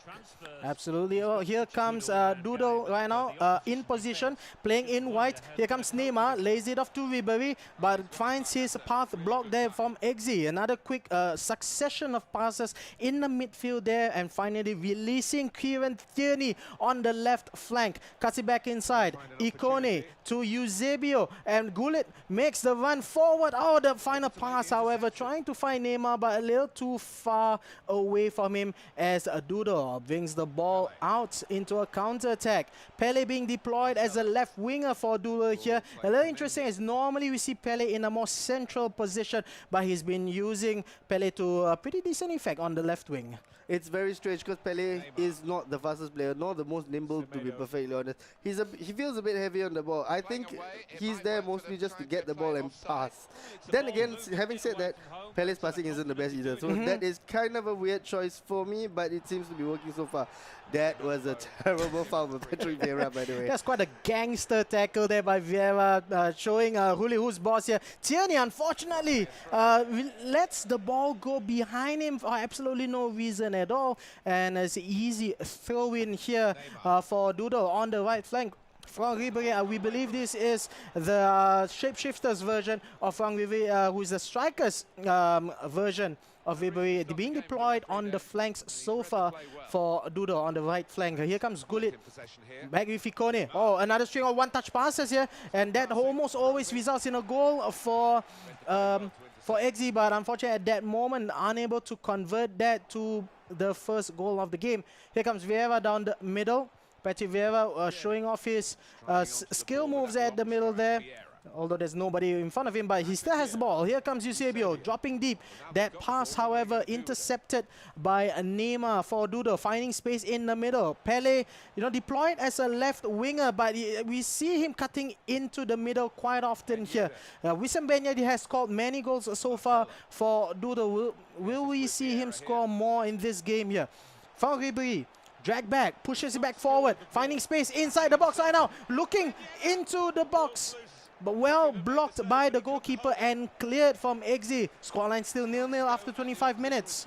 Here comes Neymar down the middle, finding James, trying to go for 1-2 with Vieira. Well blocked by the defender, however, can't say the same for the second time, but the cross from Daniel James unfortunately goes straight into a waiting Sergio Ramos and gets cleared. Oh, I was about to say we got cleared, but however, Daniel James got the ball back, recycles the ball into the middle. Neymar to Eusebio. Non-stop action right now from Eggsy, trying to break down the defense. Again, that pause and the shot coming in. However, direct towards the goalkeeper, out for corner kick. The greatest strength of Eggsy is his absolute speed in transition from defense to attack in a blink of an eye. Again, they seem to throw the corners into the middle, which hasn't pulled off even once so far in the tournament, but everyone seems to do it. Maybe that's the best out of all the poor options, perhaps. But like we've said, no big man there at all. So why are they throwing the ball into the middle like that? Yeah, it's really strange right now because, oh, a nice through ball there. And there's a gap right in the middle of the penalty box. And Ruud Gullit was there to pierce that gap. 1-0 ahead for Eggsy. And again, remember, he only has 275 points in the qualification stage. He is absolutely dominating this tournament at the moment. 1-0 up to him. Not only does he put a pinpoint pass right to Gullit's feet, he also threw in a roulette in there just for the heck of it, just for the star points. Eggsy really, he is pulling off Tex-like levels of amazing things at the moment. Long may it continue, but he needs to just pull off win after win after win, and let's see where it brings him. So far, he has been truly impressive. Well, he is on course for his third win in a row. His first match, he did beat Phoenicia 3-2, and early on we saw him beat Kenny P. Unfortunately for Kenny, 5-0. And right now Eggsy has the lead with that Gullit goal here, and he has that goal in the first half. 1 goal up against Doodle. Doodle has had the lion's share of possession, but he's been struggling to get even a shot off here. And here comes Neymar on the right flank, being hounded by Vieira. Can Neymar cut in? Yes, he can. He finds somebody, but again, it's David Luiz, of all defenders, is a defender that you would not be the first choice of many players of FIFA to be part of your competition lineup here. Here's another player who would not be one of the first choices, Ikone. Future stars Ikone being deployed on the left wing. Ikone, he has the ball, tries to feed Eusebio back with that 1-2. However, the defenders for Doodle manages to intercept that out. And look at the amount of defenders just haranguing Pele around him. I think that was 4 defenders, and you know, in terms of attack, Eggsy is confident, and in terms of defense, he's really tight at back as well. So far, well played on both sides of the pitch by Eggsy. Yes, it is only 1-0, but to be perfectly honest on the balance of things, it does say the possession is 50-50, but the value of the possession so far has been clearly in favor of Eggsy because Eggsy progresses the ball forward. Right now, let's see if Doodly-Doo has a response to him. Right now, I don't see how many players would counter this because there's such a fear. If I push forward, this guy is absolutely deadly on the counter attack. If I don't do anything, he gets the first goal. He can just play around me all he wants. So right now, it's a difficult balance of what does his opponent do. We got. Yeah, sorry. Yeah, no, I think this, as much as it pains me to say because I hate this strategy, drop back, but I think against a player as mesmeric as Eggsy right now and how he's playing, and look at the amount of skill moves he's just putting in. It's sticky. The ball is sticking to his feet no matter what he does. And Neymar is still having the ball. And look at that, he still manages to worm his way around. And the only way that I can see Doodle dispossessing Eggsy of the ball is by sheer numbers of defenders, which unfortunately he does not have. I mean, credit to players who do not use a cheesy method like drop back on one and overload ball side, but unfortunately against players who's just bossing the gameplay. Eggsy, I think that's the only way he can do it. But here comes an attack on the left flank. However, Pele does not have that much speed, and again it shows here, trying to go for the fake shot turn in, but unfortunately not able to get past the defender. Yet again, David Luiz with the all-important interception out for a throw-in. Almost taking a leaf out of Eggsy's own playbook right there, Doodly-Doo with a quick one-touch pass. But again, yes, we've seen that Pele is on the wing together with Ribery, not the fastest players around. Somehow they don't have the speed to carry it out. Oh. But that was a fantastic outside the foot shot right there. This goal came pretty much out of nowhere. Nobody expected it, but who scores it is not unexpected. It is It is the exact same way that Doodle scored in his previous match here against Phoenicia, if I'm not mistaken. Oh, no, I'm sorry. It was Phoenicia who scored it this way. The Trivela shot from Wissam Ben Yedder. We know he has that trait, that outside foot shot trait here, and he uses it to good effect. When you have the ball with Wissam, no matter what position you're in, you just got to try it. Even if it's the most ridiculous of angles, you got to try it, because that's exactly what happens when you do try. He scores with his inside the foot, outside the foot, he can do a lot of things. 1-1 right now in this matchup between Eggsy as well as Doodle. Eggsy has won 2 matches so far. If he wins this match, it's 3 matches and he'll be at the top of the table. But Doodle still does not want to give up hope. There's still plenty of time. Of course, only an hour of in-game time has elapsed here, and honors are all even at the moment. Eggsy is on the attack right now. Vieira, will he be laying it forward or to the side? Tries to go for a forward pass, well blocked by Marcelo for Doodle, and here comes Doodle with the attack with Marcelo. As it stands right now, Eggsy is odds-on favorite to make it to the grand finals. He has already had 2 wins. So far in this game, it is a draw, but it is clearly not over yet. There's still over half an hour left. Those chip passes are very cute, and somehow nobody seems to be able to read them, because it's not something that most people would do. But Eggsy seems to have it in his repertoire. Is there a 1-2 pass? What a fantastic 1-2 pass. Oh, what a miss. That was such a clear opportunity. What a miss. It was so unfortunate. He should have passed it back to Neymar, he was all open at the penalty spot there with a wide open gaping net at his mercy. But Eusebio, we know Eusebio is lethal inside the box, but there's an even higher percentage of a chance with passing it back to Neymar for the sweaty finish. He did not do that, and oh man, will Doodle pay for that? Will Eggsy pay for that? That would be really crucial if Eggsy does lose, however, because this will be the moment where, he will look back and think that was a big mistake. Did he lose his nerve right at the last moment? Could have been. But from what we've seen, it's pretty icy, and deadly and cool and calm and collected. But that one, yeah. So it does show that Eggsy is human. He does make mistakes in choices. Well, Doodle managed to get away with that that obvious goal-scoring chance from Eggsy, and the scoreline somehow still remains at 1-all. Here comes Doodle on the attack with Wissam Ben Yedder, the goal scorer. Unfortunately for him, that is the one weakness he has. Does not have much upper body strength. The strength is not that great. He gets into great positions and is a clinical finisher, as clinical as one can be, but does lose out on the strength factor there. Loses the ball out to David Luiz earlier on. Here comes Eggsy on the attack. Vieira, and this is another trademark of Eggsy. He's willing to just pause on the ball, not move. Just to see what the defense is doing and what his own teammates in attack are doing. And we did not see that in other players as well. They'll be trying to go for the quick pass. I mean, Eggsy is capable, very capable of doing that. But when time calls for it, he is willing to just pause and hold up the game. Here comes Doodle, however, being in a one-on-one situation, tries to go for a cheeky move, trying to get away from Furlong Mendy, unable to do so. Here comes Eggsy, driven pass right down to Eusebio, missed an opportunity in front. Neymar forward to Daniel James. FS Daniel James here, looking forward to Kent, the substitute. Neymar going forward. Eusebio. Neymar, another chance here. Surely, no foul there. Still Neymar on the ball. Finally loses the ball out to Rafael Varane, who clears the ball away. And here comes a counter attack here from Doodle. Forced to go all the way back. Daniel James with a splendid tackle there, but Neymar with another golden opportunity for Eggsy. It could have been 3-1 at this stage. Exactly. Eggsy right now, things seem to be not going his way. 2 clear chances he has already missed.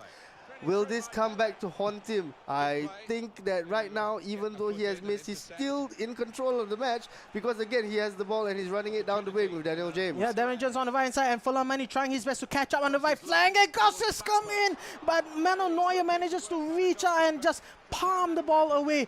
Still in danger, however. Kent tries to pass it forward.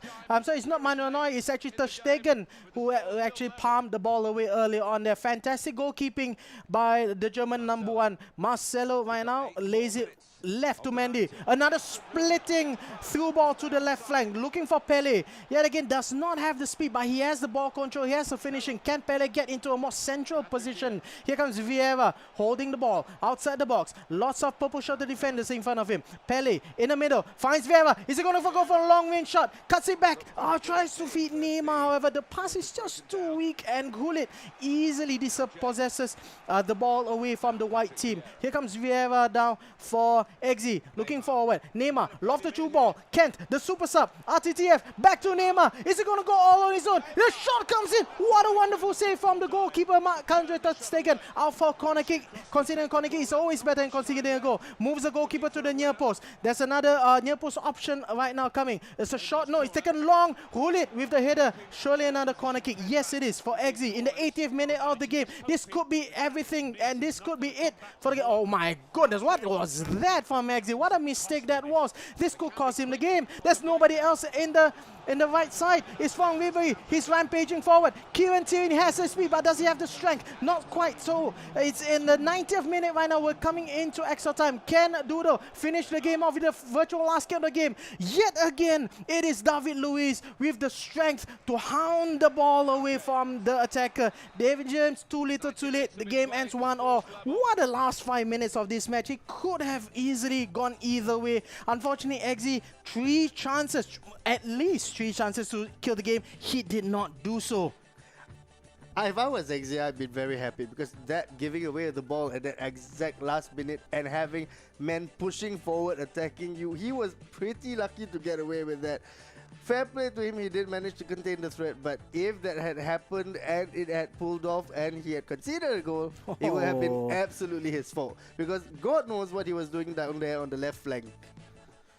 Oh man, that was a mistake. I mean, Eggsy, having had such a wonderful showing in the previous match up against Kenny P, right now he's struggling to find form here. He has so many chances, but he's just not finishing them. We'll see whether Doodle, Doodle is just scraping by the skin of his teeth, and he's somehow still in this game 1-all right now. Credit to him, he's trying his best to defend, and he's trying his best to attack right now with Pele on the left flank. Keeps finding Pele on the left, but unable to do pretty much anything about it. Here comes Neymar in the middle, tries to get past the defender, actually managed to do so. It's Wissam Ben Yedder. Oh, what an interception there by David Luiz.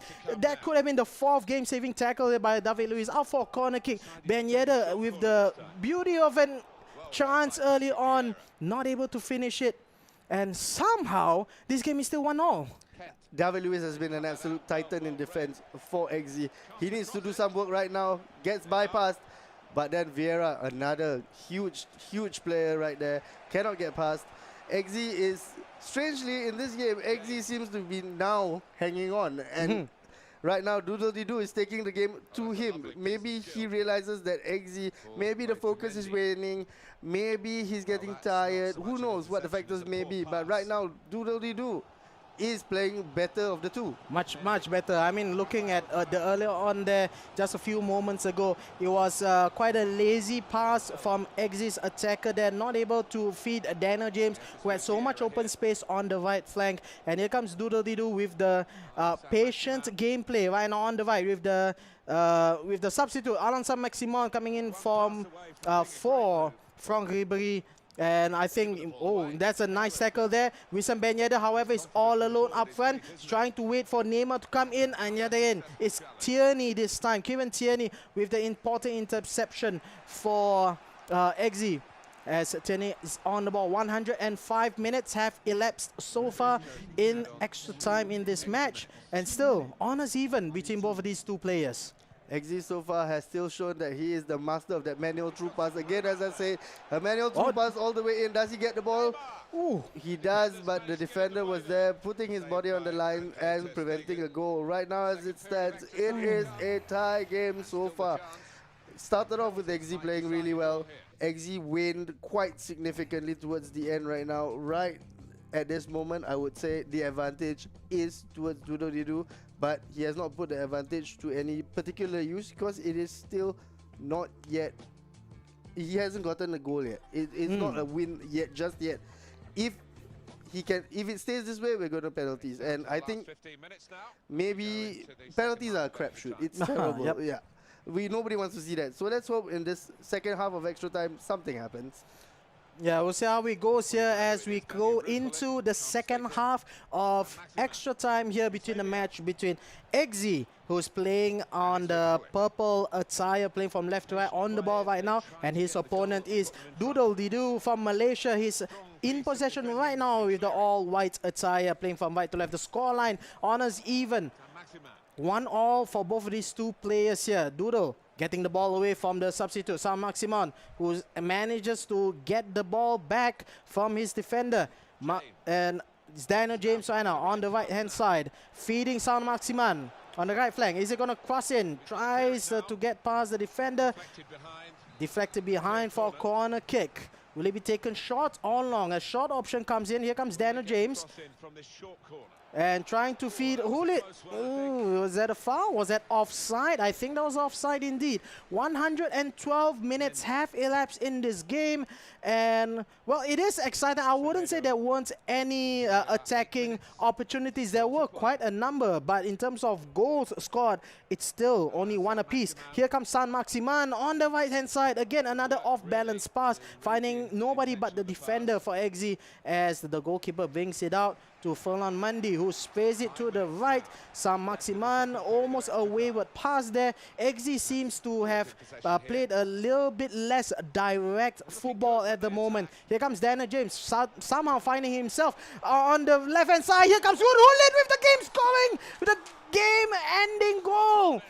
That layoff there on the left-hand side, and Hulit blasts it to the net. 117 minutes have elapsed. Only 3 in-game minutes remaining. Can Doodle do anything to save this game? The absolute vision of that pass was impeccable. He just took his time, as we were saying. He just took his time, put it right on Hulit's boot. Hulit, the on-rushing Hulit didn't even have to break stride. He just took it straight in his stride and slammed it straight home. The pass made it. The passes made it. He saw something that I couldn't see. Many people couldn't see. He knew Hulit. He just timed it. He hesitated just enough for Hulit to get ahead of his marker. It's is that pause that Eggsy did. You know, he has that knack to just hold the ball in just the right amount of time for Hulit to make that run. Exactly. He held his breath just for that 1 millisecond, just enough for Hulit to get there. If he had passed it too early, the defender would have cut in front. He just knew I had to stop for that moment, that millisecond to get it there. Right now, he has to defend his lead. And so far, he's doing it well with Mendy. Well, we got a last-minute substitution here by Doodly-Doo, finally bringing out the inefficient Pele on the left wing and bringing in Daniel James. I think it's too little too late, however. Only 2 minutes of added time remaining in this extra time portion of the match. And it's 2-1, and Hulit holds out the ball, and it's still the ball. And I thought it was going to be another red card for Sergio Ramos. But again, like I mentioned, too little, too late. And chances have come time and time again for both these players. And in the end, it is Eggsy who comes up on top. Maybe he can even score a third goal here. He just keeps the ball and somehow still keeps the ball. And final ball gets cleared away. However, Doodle, nothing that he could have done to stop this rampage by Eggsy as he wins this matchup 2-1 after extra time. Eggsy's record in the round robin is perfect so far, 3 for 3. He has done it in some style. He has shown in the last game that he can and will grind it out if he needs to be. He doesn't always have to play beautifully. Against Doodly-Doo, he had to knuckle down, get it done. And he did it. It is impressive to just on the face of it.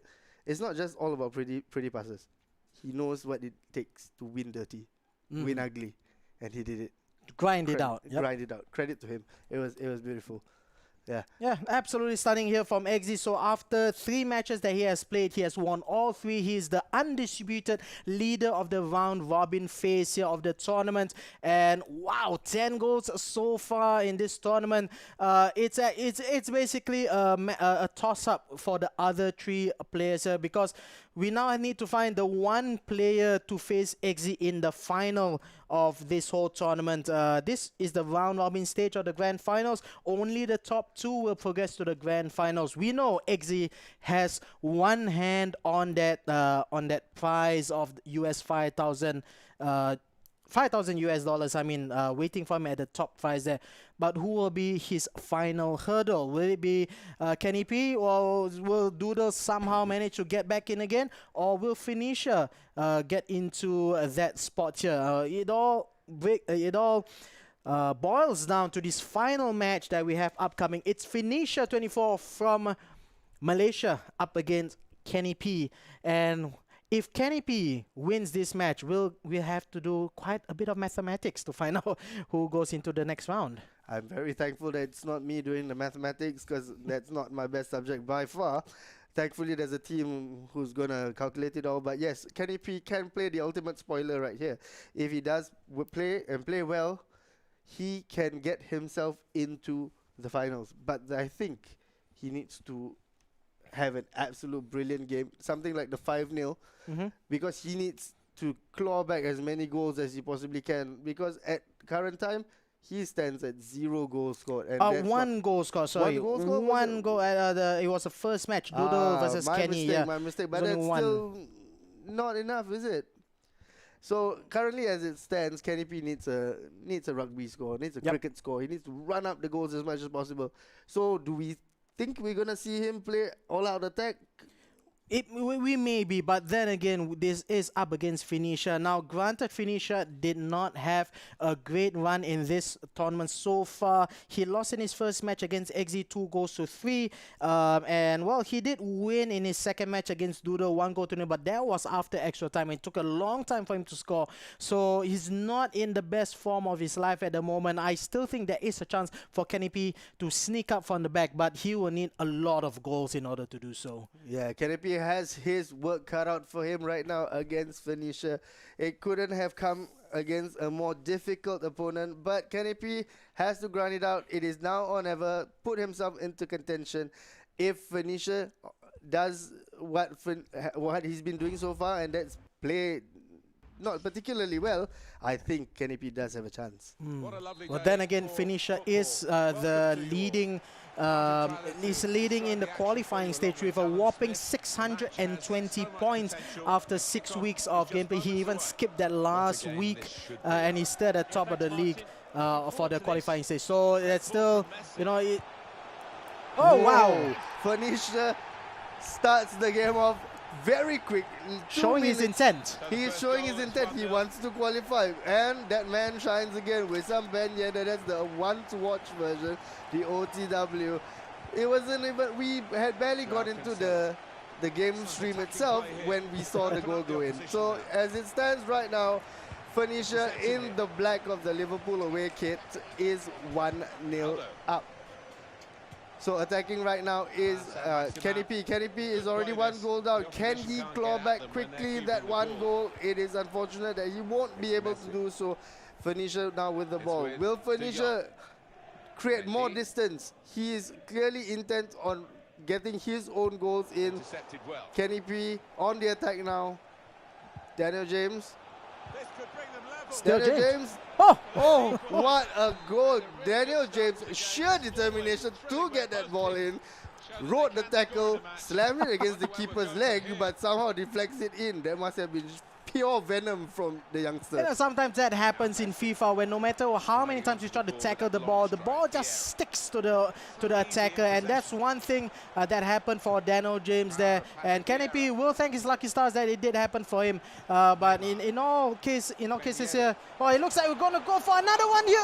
The ball just on the wrong side of the post. Agonizingly close by Kylian Mbappe right there. He knows it. That should have been a goal. That was a pretty much open header, but he just puts it past the post.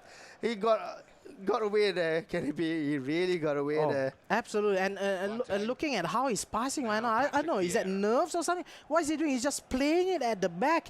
It's strange from Kenny P at the moment here. But he does still manage to get keep possession of the ball with Tierney here. But in any case, I was trying to say that, you know, it's still in the favor of his opponent, Phoenicia. Of course, Phoenicia only needs to win this match, and he'll be into the grand final stage, or rather the final stage of this grand finals. But still, he needs to have plenty of defending to do. Right now, Phoenicia is in the driving seat, even though as the scoreline seems to be only 1-1. It's simply because in terms of goals scored, Phoenicia has quite an advantage over his opponent right now. His opponent needs to win, and needs to win big, as we said previously. Right now, Phoenicia is on the attack. He doesn't care what his opponent needs. He's going to go and try and score as many as possible. Right now, Kenny P gives away the ball. You're right. Kenny P's passing does seem to be a little wayward. It does seem like he's a bit sketchy when it comes to his passing in this particular match. Okay, let's see. Phoenicia, can he pull something out of the hat for the goal? Still passing on top of at the top of the box, on top of the key. Nothing happening. Does he go for the long shot? Most players won't. He clearly does not. Gives the ball away here to Kenny P. Kenny P goes backwards. He tries to start the ball, but what a way to lose the ball. Kenny P is living the blessed life right now. The header goes wide by inches. He gives away the ball right at the top of the key, right at the top of the box. Manages to get the striker manages to get a shot off, but somehow his goalkeeper has bailed him out again.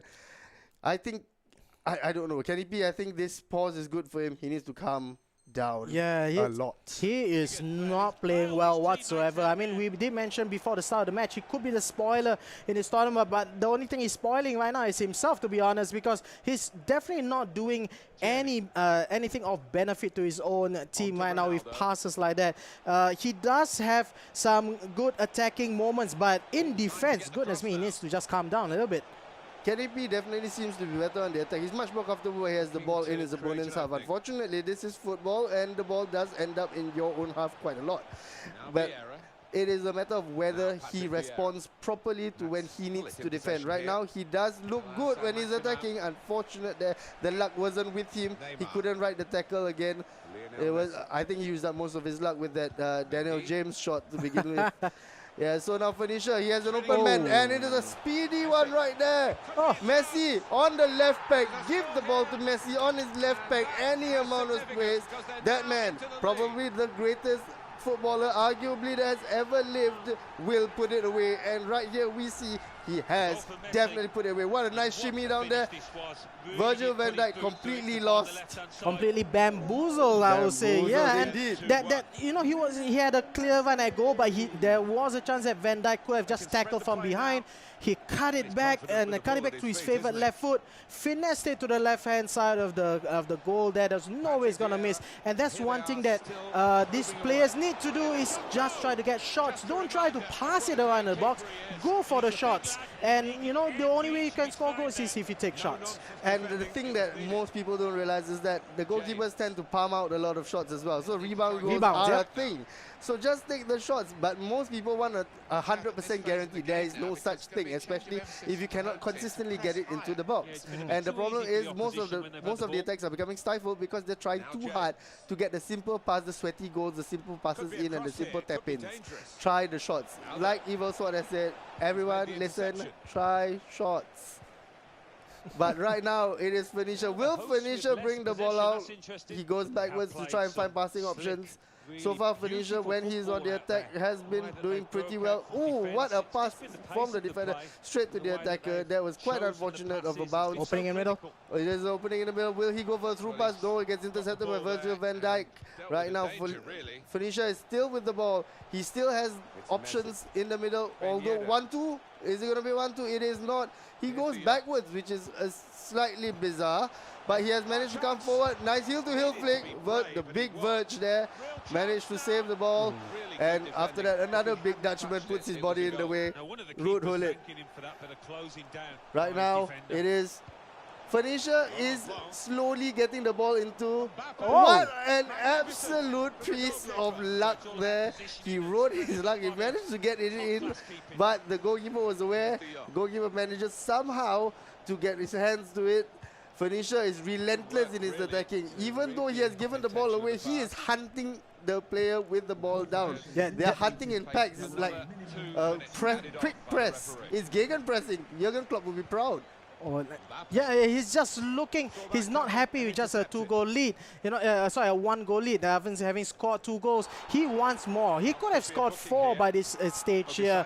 You know, but just last-ditch tackling and defending and throwing of the defenders' bodies in the way keeps the scoreline respectable at 2-1. And Kenny P is just trying to get the equalizer. Ronaldo, how many times he's going to shimmy? That's a penalty for sure, and yes, it is. My goodness. I didn't think that would happen. I think the opportunity was gone, but somehow Laurent Blanc trips clumsily. Oh, and he puts it right into the bottom corner. Eusebio won't miss. It's a gift of a chance. And it's a way back right at the death of the half. I don't know what happened right there. I think that was a bad mistake by Laurent Blanc. He stuck out a foot, should have just shadowed him away from the goal, but he tried to make a tackle. He poked his foot in and he tripped Cristiano Ronaldo. That was an absolutely unnecessary move, and it resulted in giving the goal away. You know, I'm just wondering what is going on in the psyche of Phoenicia at the moment here. All he needs is a win and he'll go through to the next round. He's struggling to do so with a person who just got whooped 5-0 by Eggsy here. And, you know, you can argue that Canopy has had the luck of the draw with that Daniel James goal, with the multiple blocking of the shots there in defense, at last-minute shots, as well as the performance of his own goalkeeper. With the penalty itself, you can also say that it's luck of the draw here for Canopy. But what matters at the moment is the scoreline, and somehow Canopy is equal to Phoenicia. Phoenicia will not be happy with how the game is going on for him. But here's the question: does he have the calmness and the patience to still know that he has, he has a hand to play here? All he needs is a win, and he'll be going through to the next round. If you have the luck of the devil that it seems to be with Kenny P, he doesn't need it. But Phoenicia has other ideas. Oh, what is that? That was an absolute mistake. Oh my God! Oh my goodness! Messi was more than capable of putting the ball into the goal on his own. He passed it wide, way too wide. wide, and that was a desperate shot from such an acute angle. No way was that going in. And even more agonizingly, instead of just going wide, it hits the bar. Just to add insult to injury, right now Kenny P is seriously riding the luck of the devil right now.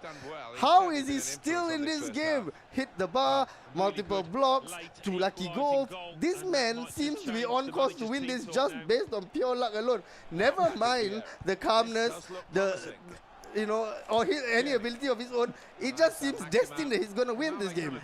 And you know what will be the the final straw that broke Camel's back is if for somehow Kenny P is able to win this match, and there are chances, of course, of him able to win. Some people might argue it is a script, it's a luck, whatever, but what matters is the final score here. Eusebio, oh, look at that dribble! Another shot saved there. Luckily, Kenny P could just take this away from Phoenicia. Kenny P still on the ball right now. Patrick Vieira laying it to Eusebio. Oh, luckily for him, Varane gets the ball away. This is not going exactly what to the script of Phoenicia wrote. Phoenicia has no idea what's happening here. When we speak about luck of the champions, this might just be it on show right here. Everything seems to be pulling off, and I don't know how or why even. He's not playing particularly well, but offside. You see, things like that go his way. Offside calls. Right now, if he does score, and I'm not saying that I don't want him to score, but if he does score, I'm calling. In Southeast Asia, we have these things called bomos. This is black magic, people. This is black magic. He does not deserve, on the basis or the pure basis of his playing ability right now and what he's doing, he doesn't deserve it. But hell, he's doing it. Well, unless if Phoenicia can score here, again, the ball is just bouncing around, and Phoenicia is not even able to break into the penalty box right now. We're coming into the 70th minute of the game. Honors are even somehow. It should have been 5-2 ahead for Phoenicia, but somehow it's not. I'm gonna call this. He's gonna win in the 90th minute or 92nd minute in extra time by some sort of fluke. Deflected goal, and he's going to win the whole tournament. If he does that, he will win the whole tournament. Mark my words.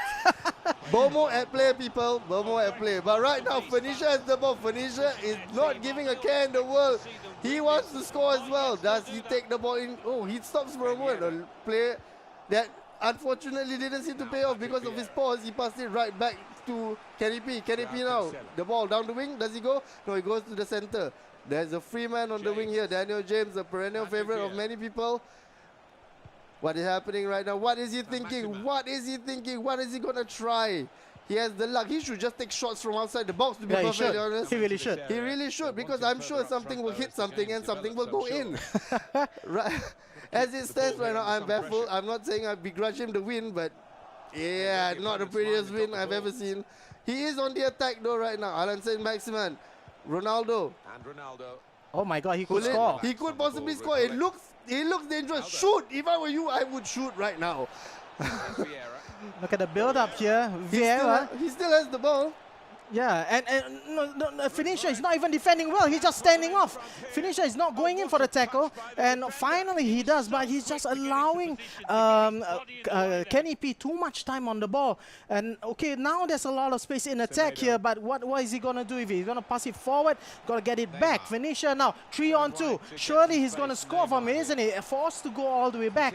Vieira somehow slowly, I don't know, some people may call it script, rubber banding, whatever, but the luck of the draw is definitely not a finisher. He has the ball, however. Lionel Messi still finds it. Lionel Messi on his left foot. Ben Yedder lays it forward. Neymar again, another block by Tierney this time, and somehow no goals for Phoenicia.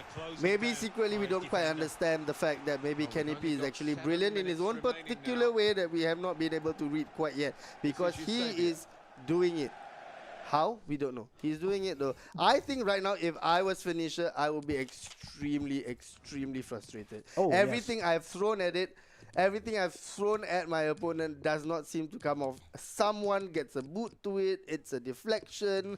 You know, I miss by mere inches. I get the ball back with a clear shot and I shoot it wide. My opponent got goals which, you know, if those goals are frustratingly bad. Concede. We have a name for this. I shan't mention it. We all FIFA players know what this is called. Yes, it is a particular affliction that happens to all of us once in a while when nothing goes our way. So this is exactly what's happening to Phoenicia right now. Shout out to EA though. Yeah, shout out to EA. You know, we mean no disrespect, but we all know that it exists, right? Yeah. So Phoenicia now struggling to get the ball back for Kenny P. Ball seems to be sticking to Kenny P's feet. Can he do it with Alan Saint-Maximin? Goes back, finds another angle, probably going to the other side. Long ball, no, through the middle again. Vieira holding on to the ball. Right now, it's not so much penetration as it is possession. Does James down with the ball? Does he turn? Oh. Seems he got away. Alan Saint-Maximin holding on to the ball. It almost seems like it's possession for the sake of possession, but he gets caught there. The super sub now, Ryan Kent. Will they lob it down the wing and make him run? He go to the other wing with Semedo. Semedo is running down. Semedo gives the ball away. That's exactly the kind of thing that we'll be talking about all game. Coming into the final minutes. Oh, not enough time. We're going into extra time here. Phoenicia, oh my goodness, what is going through his mind right now? Do you know the level of... if this was me, if I was Phoenicia, do you know how much anger I will have right now? I'll be seething and shaking in anger because nothing that I do just seems to work. Everything gets blocked, you know, and the opponent gets easy goals. The luck is on the opponent's side. Nothing I do works. So here's the thing: does Phoenicia have the bottle, you know, to keep it in? Does he have the mentality, the winner's mentality, you know, against everything that's been thrown to him? Does he still have what it takes to qualify to the next round? That's the question I have for him. He's gonna do it. Is he gonna do it? He's on a roll. He's on a break. Oh no! Speaking of bottle, that was a display where he clearly showed that the bottle was missing. He just passed it straight back to his opponent when he was on a breakaway. Unfortunately, that's just an indication of clearly how bad Phoenicia is. Kenny P is playing it over. Phoenicia now is on the attack. Phoenicia, will he finesse it? Oh, he tried the finesse. Fingertips, top class indeed. What a save. Short corner, Phoenicia. He's going to try something different, I presume. He's going back. He's holding on to the ball. Right now, is there a way through? Too much, again, of trying to get working the ball too much into the box. He gives the ball away to Kenny P. Kenny P, can he do a quick counter attack? Nope, he gives the ball right away again. Now, it just seems to be a game of pinball. Balls are bouncing all over the place. I know that sounds a bit wrong. Well, so here's the thing. Phoenicia, I think in his struggle to get forward, now he's trying to, you know, while the time away. But I don't think, you know, it's really working out for him. Now he has a few passes and he gets into a good position. With Menyeda goes for a shot. Should have driven it across the goal because at the other end is Ryan Kent with the open goal at his mercy there. You know, and again, it is the decision making. Unfortunately for Phoenicia, he has the skills, but when it matters the most, he doesn't have quite the same decision making as well. Here comes Ronaldo. He cuts it back. Is he going to win another penalty? Loses out the ball, unfortunately, and here comes Phoenicia again, but Kenny P with the ball.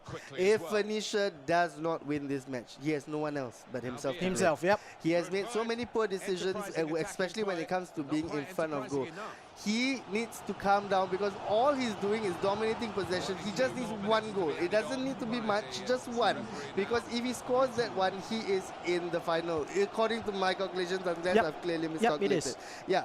So what he needs is just to calm down and score that one goal. But right now, again, the display of his bad decision making. Pause. He needs to take a leave out of the book of his opponent, Eggsy. Pause. Take a breath. Pick a right pass. If he had picked the right pass, he would have been there easily. Now, unfortunately, he's going into the second half of extra time, still drawing with his opponent. If he doesn't win, it's all down to him. He should really be upset with himself. And Kenny P should really thank whatever black magic person he's using. I don't know what kind of bonus Kenny P does have, you know, beside him in Indonesia there, but you know, yeah, for Phoenicia, you know, look, it's obvious Phoenicia has the skills. His build-up skills is there. When in the build-up phase, his passing is good, his passing is crisp, the movement is excellent for his players. But again, when that final, that final burst, that final pass into the last third in the penalty box, that final shot on goal, it's just missing for some reason for him. So, really unfortunate. Great tackle by Phoenicia there. He's going to go for a build-up, and look at the run from Ken and the passing. Again, really good. Now, can he finish? That's an important question. Is Ryan Ken? He has options. He goes to his favorite weak foot, and yes, he finally scores there. That is what he needs. He just needs that final bit of clinical finishing at the end, and he will go into the lead. 3-2 to him. He actually had to do it the hard way. Yep. There were many easier ways to have got that done, but he decides that he needs to do it the hard way. Maybe it's a personal thing. He wants to really savor the difficult win, but he has finally done so. He has finally gotten his third goal. Let's just see if he hangs on to it, because if he doesn't, something will seriously snap in Phoenicia's mind, I'm very, very sure, because right now he has all the cards on the table for him. If he loses it out, as I say, he does lose it out. Will there be a breakaway here for Kenny P? Does Kenny P get there? Ronaldo bounces off safely into the hands of Ter Stegen. Right now, all he needs to do, Phoenicia, is just run the clock down. Simple, safe passes. None of this quick 1-2 passes. Take it to the corner. But he has different ideas. He wants to go in and finish it. Does he drag back? Should have dragged back. Of all the times when someone should have dragged back, it was right there, right then. He decides to shoot when he had no angle. But he still has the ball, though. Does he run the ball to the corner? Stubbornly, he does not. Oh, Messi. He has given the possession of the ball away now to his opponent. His opponent has 2 minutes. 2 minutes are critical. Will he get away with it? Will Kenny P somehow pull out another goal? If he does, that's it. I give up. This will be the weirdest game of FIFA I've watched. That goes alongside with the best game of FIFA we just watched just now. But Kenny P, I don't think he has the time to do so. I don't think so. It does not seem... Yeah, time is of the essence. Yeah, I don't see it coming for Kenny P. But stranger things have happened in this match. We might see one here. It's good. Hulit to Daniel James. Back to Hulit. Is he going to shoot? No, he's just going to take his time. Again, another cutback. Eusebio. It's Eusebio now. And Hulit, what is he doing? Did he just give up? Has he just given up? Is he just playing? He's not trying at all. That's really strange. Really, really strange from Kenny P. I don't quite understand what happened there. Does he not know he had a chance to go to the final? I think he thought at that moment, even if he scored and he went to penalties, it wouldn't have mattered. But it would have, I think. Would it have? I don't know. Again, mathematics is not my best. It's not my strong suit. But I would have just gone for the shot anyway. For the heck of it. Well, if anything, well then, we've been talking about how Kenny P has always had luck with the draw.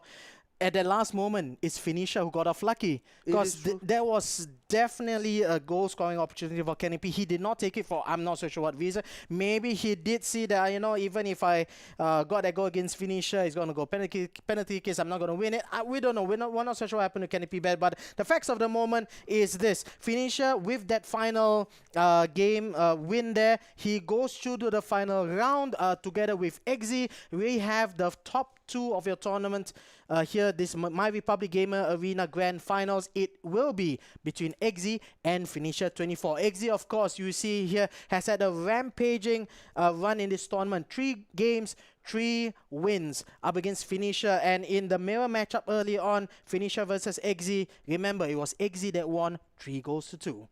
So will there be a repeat? I think Eggsy on current form, what we're seeing just based on gameplay. Eggsy is playing so much better than Phoenicia. But we have seen many times where champions emerge just playing scrappy. Greece in the Euro finals, for example, they went all the way playing absolutely scrappy, scoring 1 goal wins, 1 goal wins, 1 goal wins. It could pan out the same way. If it were just purely down to, if you ask me who would I like stylistically as a champion, I would have to say it is Eggsy. But Phoenicia has run the gauntlet 7 weeks and come out on top. So in that sense, he does deserve it too. So both ways, you could argue both of them deserve it. But Yep. let's see what happens in the finals in a few moments, right? Yep, that's right. So, ladies and gentlemen, so we have your grand finals coming up after this short break. It will be Phoenicia 24 from Malaysia up against Canopy from Indonesia. Both of them arguably have earned their right to be here, but there can only be one winner. Only one will go home with that grand prize of $5,000 right here in the MyRepublic Game Arena grand finals for FIFA 20. Stick around, we will come back in a few more minutes.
It is finally here for FIFA fans.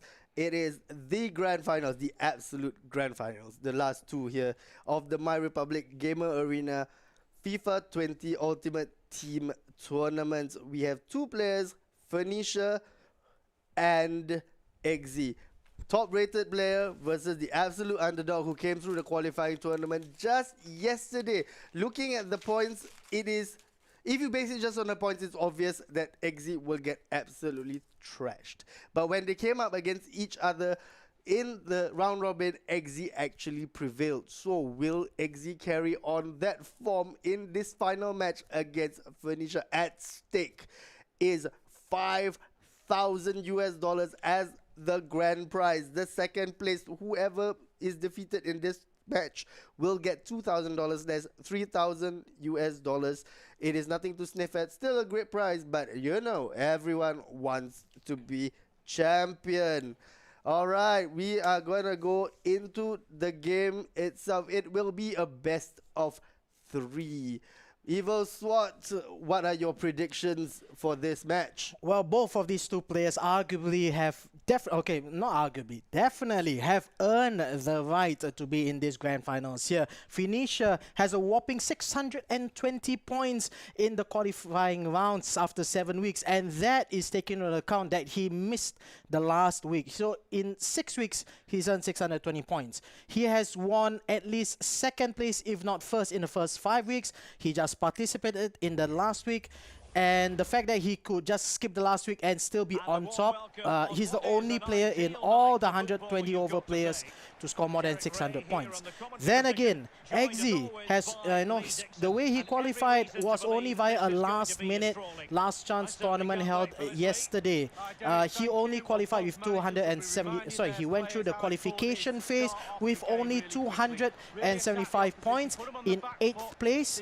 But he went through this last-chance tournament, beat 7 other people, and earned his way to the top 4 here. And he has just wiped the floor with the other 3 opponents in this tournament, and he has definitely earned his place here in the top 2 of the tournament. So which way is it gonna go? I'm not so sure. I hope it's Eggsy. I think it's gonna be Eggsy because of the form factor that he has had for the past few games here. But Phoenicia has shown that he has what it takes to be champion. He definitely has. So indeed, the Cinderella story is definitely Eggsy. So, you know, if you were going to go on the basis of the people's champion, who you would want to win, I guess it would be Eggsy. But right now, as it stands, it's too close to call. I'd say that maybe Phoenicia is the best defensive player we have. But then again, having said that, he was defeated previously by Eggsy as well.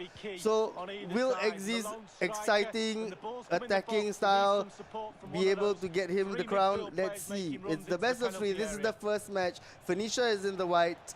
Eggsy is in the purple-blue color. And let's hope for an exciting match ahead. That's right. Well, Eggsy is on the ball right now on the left-hand flank. Kieran Tierney showing some speed ahead of Neymar here, finding lots of space on the left flank. Will he go for a cross? Cuts it back, in fact, with nobody here to support. Plenty of people inside the box. Ruud Gullit outside the box here and gets a foul, draws a foul of Patrick Vieira, and in fact a yellow card for Phoenicia right now for Patrick Vieira. And here comes Eggsy on the ball. Is he going to go direct? Will he go for a pass? 3-man stands over the ball here. Might go direct actually with Ruud Gullit actually evading the ball. Here comes the pass. Gullit's in an offside position unfortunately and lays it off to Eusebio. Here comes Ikone, a surprise pick but an efficient pick for Eggsy as the ball goes forward and well defended in fact by Phoenicia. Easily defended. There was nothing doing in that free kick after the minutes-long build-up for the free kick. But in any case, here comes Eggsy finding some space on the right with Daniel James. Does he pick it out? Yes, he does. Daniel James on the right. However, he's all alone. A driven through ball there. Oh, the goalkeeper almost there playing things dangerously, but Phoenicia manages to get the ball out of defense. A little squirrely there by Phoenicia, especially when they play with the goalkeeper. But it seems like so far nothing has changed. The playstyles are pretty much the same. Phoenicia is happy to sit back and wait and soak up pressure. And of course, we know how Eggsy plays. He wants to move the ball forward and into goal-scoring positions as fast as possible. Eggsy again here is on the attack. But there are a lot of men around him. Absolutely. And Semedo there, the right back from Barcelona, showing why he's one of the best right backs in the game in the whole of FIFA 20. And with that crunching tackle against Kieran Tierney. And Vieira on a yellow card, but manages to straight beautifully to the left flank. Here comes Kylian Mbappe on the left. Skill move after skill move coming in from the Frenchman. Ben Yedder cuts it inside. Another shot, another great save there by Mano Neuer. Out for a corner kick for Phoenicia. Big plate short. Here comes De Jong, Frankie De Jong outside the box. Straight left to Vieira. Kylian Mbappe. He has not the best of position to take a shot here. Lionel Messi, heel-to-heel flick. Going forward. Kylian Mbappe. Is he going to lay off from Messi? Yes, he does. Perhaps the shot will be a better choice. He did not take that, however. And Eggsy manages to clear the ball away. Out for no, only as far as the midfield, however. Here comes Mbappe. Ben Yedder tries to lay it off again, but yet again, it is David Luiz who's surprisingly being a real solid option at centre-back for Eggsy for multiple games in a row. So far, David Luiz's medium work rate seems to work well for Eggsy's style, where he presses really hard and really high to get the ball back, to start counter-attacks quick. He really does embody almost how Jurgen Klopp plays his football. It really is gegenpressing, get the ball back. There he does it again, press high, get the ball back and attack. Yep, Ikone now on the ball. Here comes Ruud outside the D. Oh, two ball. Surely that's offside, however. Unfortunately, Neymar in an offside position. But yet again, we saw that vision. It's that killer vision from Eggsy that's been threatening in the past 3 games. Oh, my goodness. A mistake by the goalkeeper. And he passes it straight to Eggsy, who scores the goal here. You know, unlucky as it be, a goal is a goal. 1-0 ahead for Eggsy. Eggsy won't get an easier goal out of anyone in any game than that. Pass straight to the from the keeper to Vieira. Vieira just needs to put it directly straight into goal. It is 1-0, but you know, it's more unfortunate than deserved. But as it stands, Eggsy is 1-0 up. I think that Phoenicia will be terribly disappointed by that decision. Absolutely gutted with that. He will be kicking himself. That's one of the mistakes, the easiest type of mistake you do not want to make here. Here comes Ikone on the attack. Another tackle, unfortunately called by the referee as a foul. And Ikone on the ball right now and attacking. Free kick, a little too far for a shot. Surely it's a layoff here. Eusebio making the run. Passing direct to the wall, but somehow Eggsy still has the ball here in the middle of the park. And straight left and away into safety by Phoenicia. Playing around on defense. Phoenicia still has the ball here. Vieira, what can he do in the midfield? Messi dropping back deep to collect the ball. Frankie de Jong right now. So far it looks like Phoenicia is the only one to choose Frankie de Jong in his lineup. Here comes Vieira. Excuse me, pardon me for that. Yep, but loses the ball as I sneeze there, and Eggsy goes forward past one player. Ikone has the legs, definitely has the legs and the upper body strength, but decides to hold things up. And back to Kieran Tierney. So, people, just in case you were wondering how that happened, the goalkeeper passing it like that, do not try to skip FMVs or the videos with your pass button. That always ends up happening. So that's just a little tip for those of you who that happens to always. Right now, Ikone is barreling down the wing. Ooh, heavy touch there. He's probably not the best when it comes to his fine touches, but the ball is still with Eggsy. Eggsy gives it away. Will this be a counter-attack from Phoenicia? Not his style though. Not at the moment, because it's not his style to go forward in counter-attacks. He just brings it back. He will bring it forward and then cut it back for the pass. Here comes Lionel Messi on the left flank. No less than 2 defenders around him, but we've seen the little magician do magic. Not this time, however. This Neymar bringing the ball forward for Eggsy. Ooh, the tackle there by Frankie de Jong will earn him a yellow card. So he's the second player for Phoenicia's team to earn a yellow card apart from Patrick Vieira early on. So far only 3 players have been cautioned. Patrick Vieira, Sergio Ramos twice, and Frankie de Jong. So all in all, pretty clean tournament so far. Except for that obvious red card. That was bad. Yeah, harking back to that was bad. As it stands right now, Patrick Vieira is the difference maker with that easy tap-in goal. I think looking back at it, Phoenicia will probably be shaking his head in dismay. What did I choose to do? What did I choose to do? It's one of those mistakes that I'm sorry to say, at this highest level of gameplay, that is a schoolboy mistake to make. It is a very simple mistake to make, and you know, in a perfect world, you will want the game developers to make sure that pressing, the button choice to skip the FMVs and all the movies will be a different button, but as it stands now, well, you got to be careful with what you press trying to skip, and well, it was a lethal mistake there for Phoenicia, but he gets into a goal scoring position, and a heel to heel flick. Wissam Ben Yedder, left foot, right foot, he does it all, and he scores yet another goal for Phoenicia. 1 goal each. Definitely the player of the tournament so far. Wissam Ben Yedder has been absolutely everywhere. Doesn't matter which team he's playing for, Wissam Ben Yedder scores them. And as even so I said, left foot, right foot, it doesn't matter. Only thing we haven't seen from him today is a header. And if I do see a header from him, I'd be certainly very surprised. Well, one goal each at the moment here. Honest even right now. Phoenicia having conceded that highly unlucky goal in the first half and now has clawed his way back with that brilliant goal from Wissam Ben Yedder. And looking at the past statistics here, most of the goals that Phoenicia scored, actually almost all of the goals that he has scored has been through Wissam Ben Yedder, with the exception of Lionel Messi's one goal in the first match of his tournament here. So that's an absolute peach of a pick there by Phoenicia to select him as his main striker. In any case, here comes Phoenicia as well on the right flank. Messi finding some space. Kylian Mbappe, who's not have the best of times in attack, and his streak continues to do so here. 55 minutes have elapsed, and the game still even at 1-1. Searching ball forward finds absolutely nobody other than Rafael Varane, the defender for Phoenicia, as the ball goes safely away out of defense. Right now, Phoenicia is doing well to stem the counter-attacks that seem to come relentlessly from Eggsy. But the problem being is that he has no opportunity to counter it themselves, because all his players are in the box. They're all waiting and they're all trying to cut out the space. The only thing is, if Phoenicia gets the ball, which he does right now, there's no one forward for him to go to. Yep. Yep, beside, oh, shoot.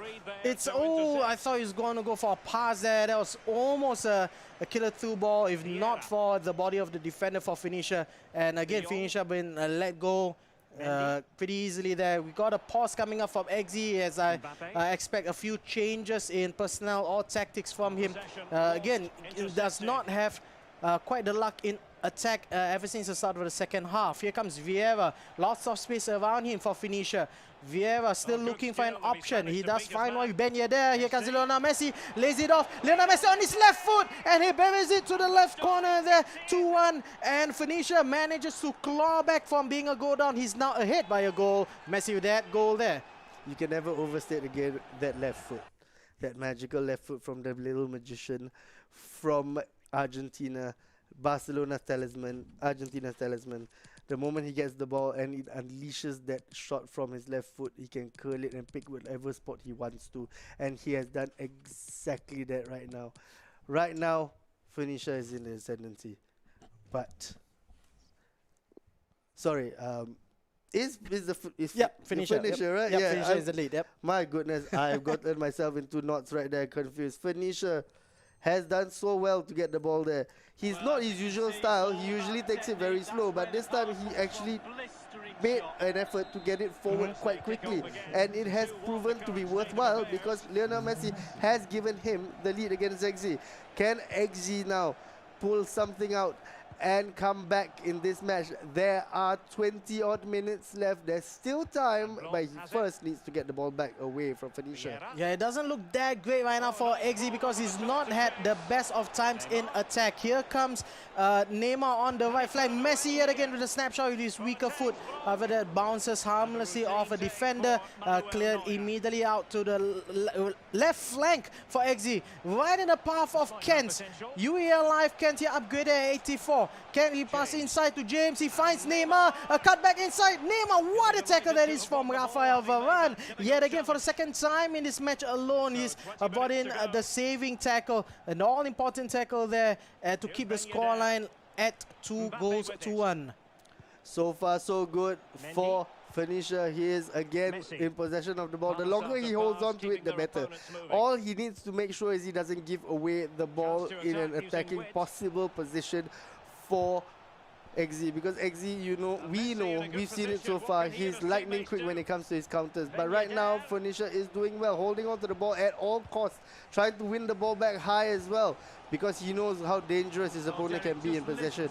Absolutely. Well, Eggsy has the ball right now. He sees a bit of space on the left-hand side with Kent. Tierney feeding Kent on the left, who has fresh legs. Can Kent get past Semedo? Not quite, but not even a corner kick, actually. Semedo keeps the ball in play, and Phoenicia smartly sprays it all the way to the other flank on the left flank. Here comes Falan Mandi leading forward for Kylian Mbappe, who is fast but doesn't quite is not able to quite get past David Luiz, who runs back to centre-back position, and Furlong Mendy shows why he's such a talented young fullback there, taking the ball away from Kylian Mbappe. Here comes Eggsy. Will he do one of his trademark lightning quick attacks? Is Hullet to the left. Kieran Tierney. Does he find Kent? He finds Eusebio. Nobody in the middle. Eusebio has to cut back. And the 1-2 pass attempt there easily intercepted by Patrick Vieira for for Phoenicia.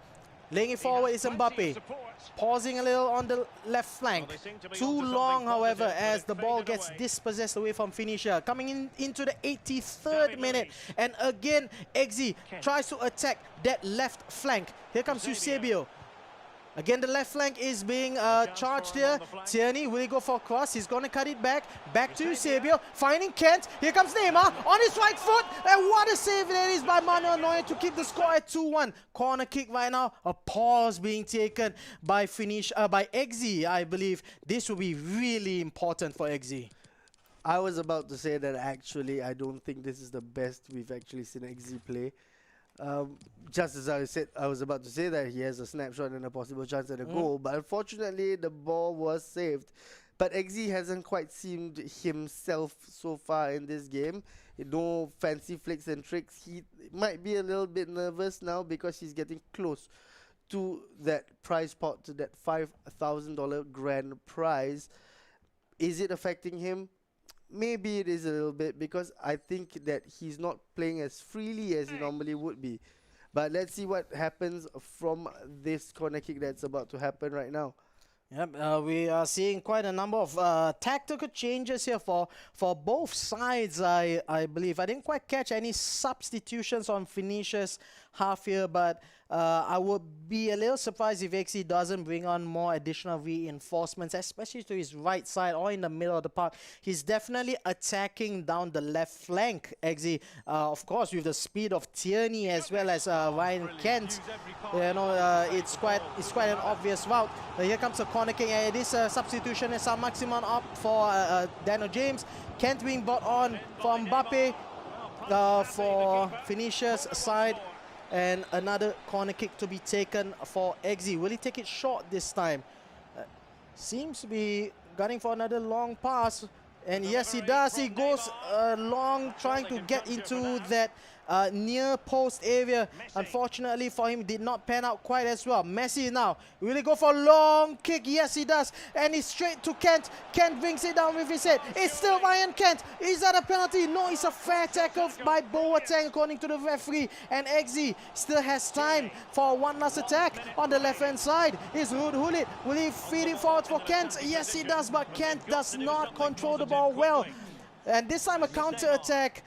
It's Neymar. He's going to bring it all to the corner. He's going to keep it there. He knows he has the lead and he has time on his hand. This is definitely a win for Phoenicia. That was good, smart play, taking the ball down to the corner. Waste a lot of time. Dear.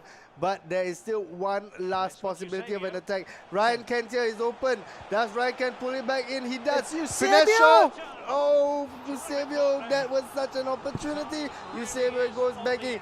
If he lumps it in, it's just going to go to the goalkeeper. It has never worked. And I don't think it didn't work again. Oh dear, that was a close one. That was a close one there. Eggsy had the lead at one point of time. But credit to Phoenicia, who clawed it back two goals again, and he got the lead, he got the win. So now Phoenicia has one hand on that on the title. And you know, if he wins that next match, this is the best of 3, of course. So if he wins this next match, it's game over. Phoenicia goes home with the $5K US. As if the stress wasn't enough for Eggsy. The fact that he had to go through the whole qualifying tournament, not having made it through the 7 weeks. Now, he's one game down in the best of 3. He needs to win both. But the first step, even before he thinks of winning both, he needs to win the very next one. It wasn't the best match from him in that game. Maybe he felt a little bit, affected. He was a little bit stifled. Let's see whether the second match will bring out the best. The Eggsy that we saw against Phoenicia in the previous match. That's what he needs to do. He has beaten Phoenicia before. He knows what it takes. He can do it. So right now, it's only a matter of will he do it? Can he pull it out of the bag?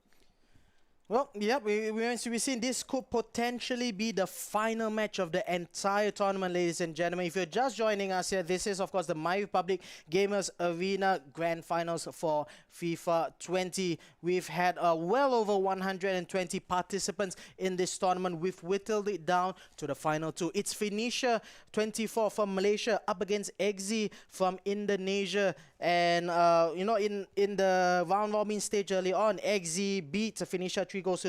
In this grand finals, however, it is Phoenicia who beat Eggsy 2-1. And possibly, if Phoenicia wins this coming matchup, we're about to see in just a few more seconds, it's game over. It's tournament over. It's championship match, in fact, for Phoenicia. Eggsy does not want to let that go. Of course, like you mentioned, Muiz, he's fought so hard for this. He's gone through so many matches just to get to the final one. He has had a spellbinding round-robin stage. 3 matches, 3 wins, and what a run that was. Finally, he got his first loss here.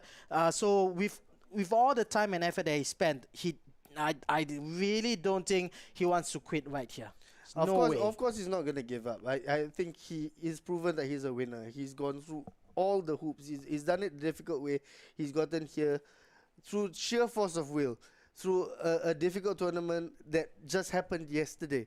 So he definitely knows what it takes. He's not going to roll over and just die and give Phoenicia the title. Of course not. But let's see whether he can actually do something to reverse that.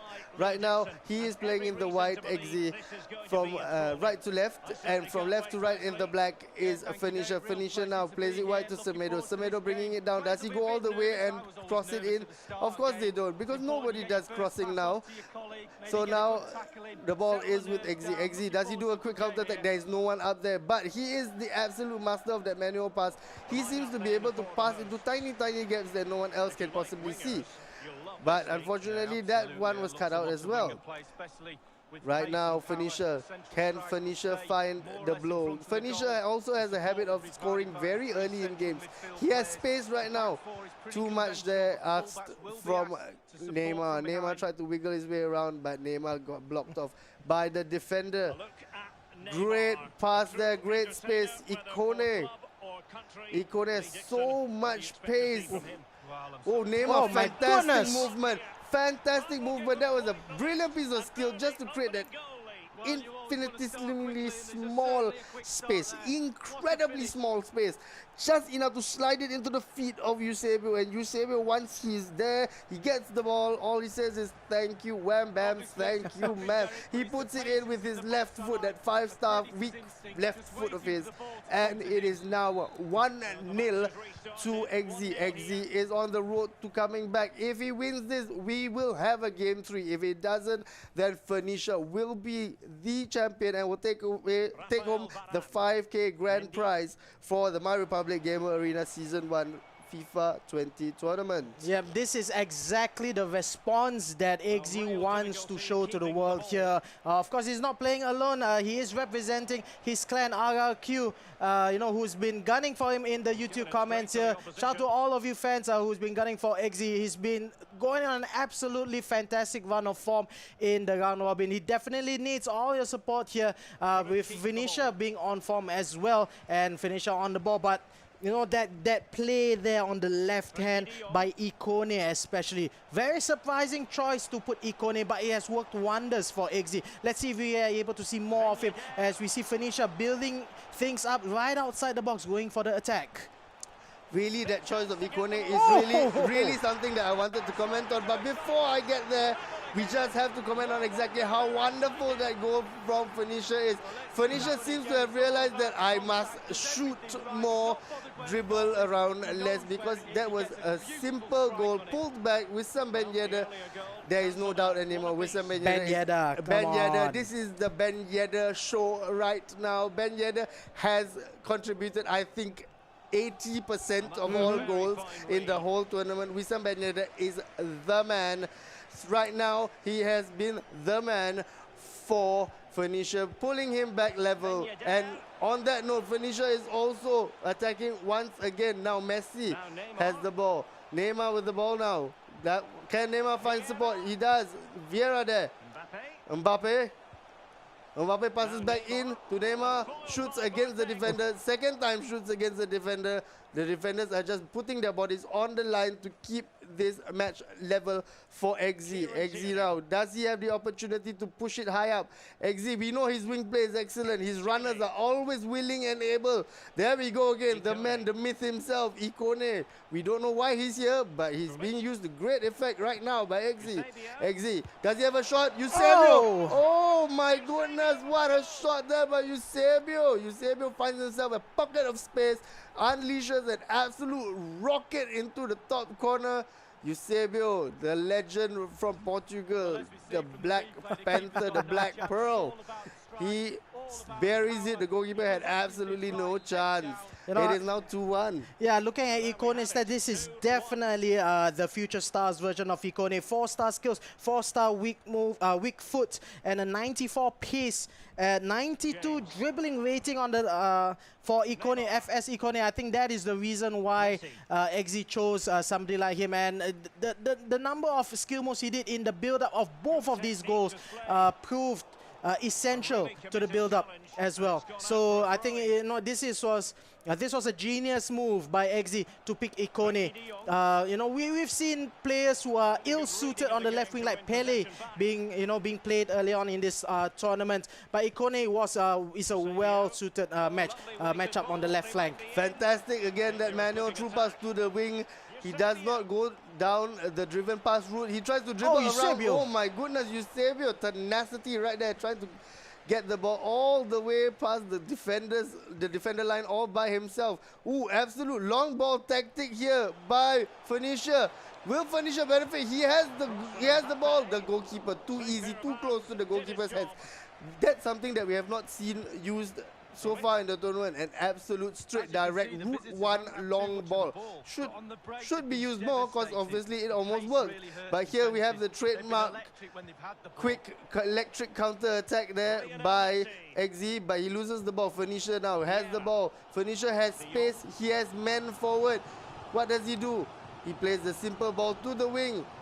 Oh, gets cut out by Eggsy's defender. You know, Eggsy in the previous match as well as this match, is pretty obvious he's gunning down that left flank over here. In the previous match, we saw it's the combination between Tierney and Ryan Kent. In this match, it's a combination between Tierney and Ikone. The speed and the efficiency, the runs that they're making, the left midfield is making here. You know, it's absolutely fantastic. Eusebio, of course, the choice striker here. And I'm looking at the statistics for Eggsy. I think Eusebio has scored almost every single goal that Eggsy has scored. So everything has been going through Eusebio at the moment here. Of course, if we don't count the 5-0 demolition of Kenny P by Eggsy, where multiple people have scored for Eggsy in that match. But in every other match other than that, Eusebio has been the sole goal scorer for Eggsy. So, you know, there's two things that Phoenicia needs to do to shut things out. He needs to shut down that right flank, his right flank, Eggsy's left flank, where Ikone is at right now, and he has to shut down Eusebio. You shut down these two, you know, that I don't really think Eggsy has quite a plan B, but his plan A is working phenomenally well. So far, like we said, Ikone is a master stroke. It's not someone that normally people would choose. It's not a first choice. It's not a first choice. Nobody would have thought of it. He has found someone that fits his playstyle so perfectly well. But in equal sense, shut down Phoenicia's Wissam Ben Yedder, and Phoenicia doesn't have much of an option either. So right now they're hinging on their 2-star men. But right now I think holding on to the ball, as it seems, Ikone is the man that he keeps going to, because Ikone can hold up the ball. He's strong, he's big, he's fast. When he gets tired, who comes on? Ryan Kent. Pure speed. So right now, he has a plan B. It's just the plan B needs to wait for Ikone to get tired. So right now, Phoenicia is attacking. Phoenicia's patient build up there. He's not rushing it. He knows he has time. He's trying to find pockets of space. There is space for Mbappe to turn, but fantastic save there by the goalkeeper. I think that is Manuel Neuer keeping the ball out. Messi is absolutely devastated. He's tired already. So I think Messi needs to come off. But as it stands right now, it is a fantastic match. 2-1 at halftime in favor of Eggsy. Eggsy playing well, so far. It's not over yet. That's still a whole other half. Let's see if Phoenicia can get back into the game. Phoenicia now is defending the kickoff. The kickoff is taken by Eggsy. Eggsy with Neymar now. Neymar crosses it long. This is another feature of his gameplay. He switches flanks at will on a whim and sends his runners, willing runners down the line. Daniel James up against Mendy. Daniel James goes back, finds Mbappe. Oh, sorry, finds Mendy. My goodness, I'm getting myself tied in knots. It's been a long day, ladies and gentlemen. Eyes are getting all crossed. You know, talking about the goal scorers, statistics-wise, Phoenicia, 5 of his 7 goals have gone through Wissam Ben Yedder, the other 2 by Lionel Messi. So there's still that secondary option there for Phoenicia to score. However, for Eggsy, everything has been going through the left flank as well as Eusebio here. So, well, basically, it's pretty obvious both of these 2 players have their star strikers to thank for. Their primary strikers, but basically, yeah, if you want to shut down, if you can shut down these 2 strikers, Wissam Ben Yedder for Phoenicia and Eusebio for Eggsy, I think you have won half the match itself. In terms of just pure utilities and skills and variety of play, Eggsy definitely has a bunch more. But right now, as you can see, Phoenicia is keeping it simple. He's playing the way he knows. And I think he has grown throughout the tournament. It started off very sketchy for him. He wasn't playing particularly well, but now I think the confidence has grown, and we are now seeing exactly why he has come through the qualifying. 7 weeks worth, and he has come out way on top. Yep. Right now, Phoenicia is taking shot after shot after shot. He's not allowing Eggsy to get any time on the ball. He is pressing, which is unusual because that is something that we expected from Eggsy instead. So now he's taking what Eggsy has done to him and he's putting it right back, and Eggsy is finding it slightly difficult to break out of his own half. That being said, right now Eggsy is in the attack. Can Eggsy find the pass?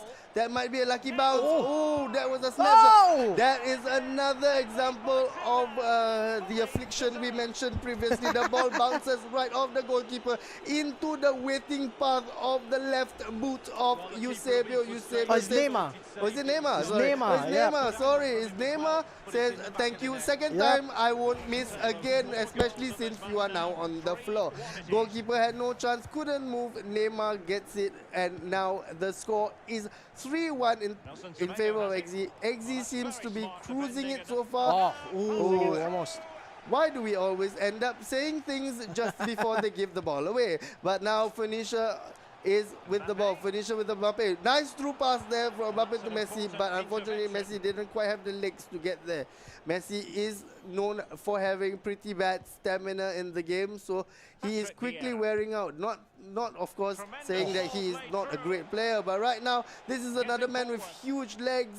And in legs, that mean that he has huge stamina. Daniel James, he can run all game long, but unfortunately there he just ran into a brick wall. You see, here's the thing for Phoenicia here. Yeah, it is arguable to say that Messi might be a prime candidate to be subbed off because of his stamina. But one player who has not pulled his weight is Kylian Mbappe. He's not been doing that much in terms of build-up. His finishing is pretty atrocious in this match for some reason whatsoever. And we might even see another goal here. 4th goal, unfortunately for him, is not quite there. So basically what I was saying early on regarding Kylian Mbappe, his build-up is not that great. And I think there's better options for Phoenicia to use. So I think if there's any substitution that be going on, my pick will be for Mbappe to be brought off, because Mbappe has not been doing all that much in his game at the moment. Mbappe does bring fearsome speed though. Phoenicia, what a move! That was absolutely delightful the way he pulled it back. And then again, who else would it be other than Wissam Ben Yedder? It is Wissam Ben Yedder again, putting the ball into the goal there. For Phoenicia, it gives Phoenicia a chance now. It is a glimmer of a hope. There are like 18 minutes left, maybe 20 with added time. 1 goal away. He can bring it to extra time. He has still work to do. He still has 1 more goal to get.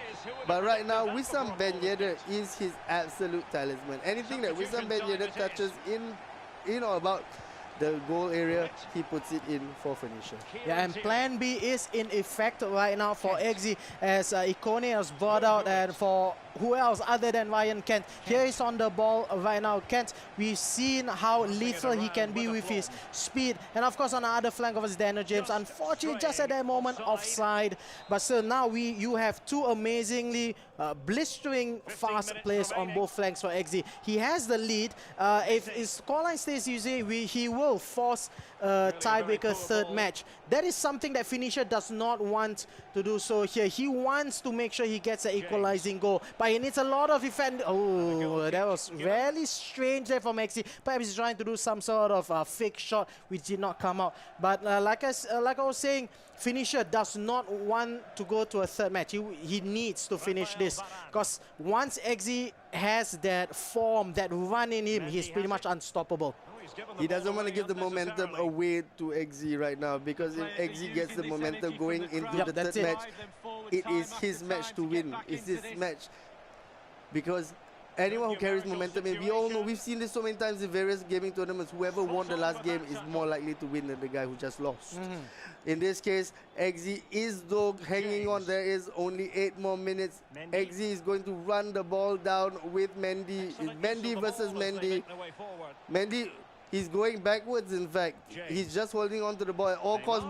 Oh, that was an absolutely brilliant back heel. If he had pulled that off, that would have been absolutely magical, because the striker was running there clean through, nobody there. But unfortunately, the defender was wise to it. He just stood there and the ball just flicked off his shins. A substitution here for Phoenicia, and what I mentioned earlier on, Phoenicia did take into account Mbappe is being brought off right now. It's Ryan Kent who's brought on for Phoenicia, as he is trying to push forward for the equalizing third goal. He needs to score his equalizing third goal within the next 7 to 10 minutes of regulation time, because if he doesn't, he loses this match. We'll go to a tiebreaker third match, where I really suspect Eggsy will have the momentum to bring him to the championship. So we have one substitution here for Phoenicia. It is exactly who I called for. It's Ryan Kent on for Kylian Mbappe, who's not been having a good game at all whatsoever, in fact. So hopefully this will be the impetus for Phoenicia to launch a riposte, a counter, and get that equalizer goal that he so desperately needs. And here comes that substitute himself. It's Ryan Kent. Is being forced to go outside. However, still Ryan Kent again, sticky ball, still keeping it to the right side. De Jong, Messi not able to do so, and again brought out by defense. Will it be time now for Eggsy to just run down the clock? It doesn't seem like a very Eggsy thing to do. So far, we've seen that he always wants to get another goal. But things like that make it iffy, and when it makes me question whether the right thing to do is to go for another goal. If he had just gone and run down to the corner, the ball would be in his possession. Having said that, he does win it back quite well. Ball is now with Patrick Vieira. Right now, the best thing to do is to... Oh, that is a fantastic manual through ball. Does he chip the keeper? He does not. Unfortunately, he doesn't get there in time. But my goodness, what a manual lob-through pass. That is only possible with a manual lob-through pass, which I think he has absolutely mastered. Unfortunately, he didn't get the goal. Fortunately, though, he still got the win. He still got the win. It's enough. It's 3 goals to 2 in favor of Eggsy. So because of that, he has forced a tiebreaker third match up against Phoenicia. Phoenicia did win the first match 2 goals to 1. Match number 2 you just saw is Eggsy who beat Phoenicia 3 goals to 2. This is it, ladies and gentlemen. Game number 3, the final tiebreaker. Whoever wins this match will go home with no less than $5,000 US. Convert that to Indonesian rupiah or Malaysian dollars. Do you know how many cars you can buy with that? You can't buy a thing in Singapore, of course, yeah, but that's still a lot of money to bring home, thanks to MyRepublic and Sony PlayStation as well for organizing this great tournament. This has been an exciting tournament here. We're going... Are we taking a break, or are we going straight into the next match? We're going to go straight to the final match here between Eggsy and Phoenicia. The players are ready. The players are in fact loading the game right now here. This is it, Moise. Game number 3. It's all or never. Both of them deserve to be in this game here, but there can only be one. It has been absolutely exhilarating, and it has been exhausting for us watching it. We still don't know who is going to go and win this. It's up there in the air. Anyone could possibly get it. Right now the ball has been kicked off by Eggsy. Eggsy now, he has the momentum. He is on the ball right now. Will he use this momentum to get him the championship? He would be the Cinderella story, having gone through all the way to qualifying. Didn't quite manage to get the top 3 to automatically qualify. Went through the qualifying tournament just last night, managed to get the wildcard entry in, and now he is in the grand finals. Eggsy in white, black is Phoenicia. So Phoenicia on the ball right now, playing from right to left. And his opponent Eggsy playing from left to right in the white and blue.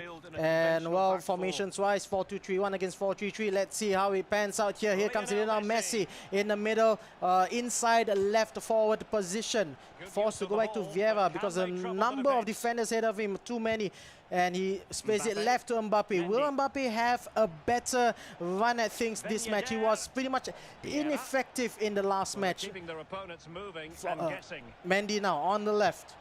Again, very high pressing from Eggsy here. But Messi finds the ball outside the box. Ben Yedder forced to go back to Messi again. Neymar trying to feed Ben Yedder, who gets a tackle in. However, it is Eggsy with the clearance. Again, we see David Luiz there doing his job, an absolutely brilliant, inspired choice by Eggsy. Now, Eggsy always does this. He takes his man right down to the middle, right down the wing, sorry, and then passes it into the middle. His white players are absolutely devastating. They are incredibly fast, and they never seem to tire. And when they finally do, there are reinforcements that will come in to help them as well.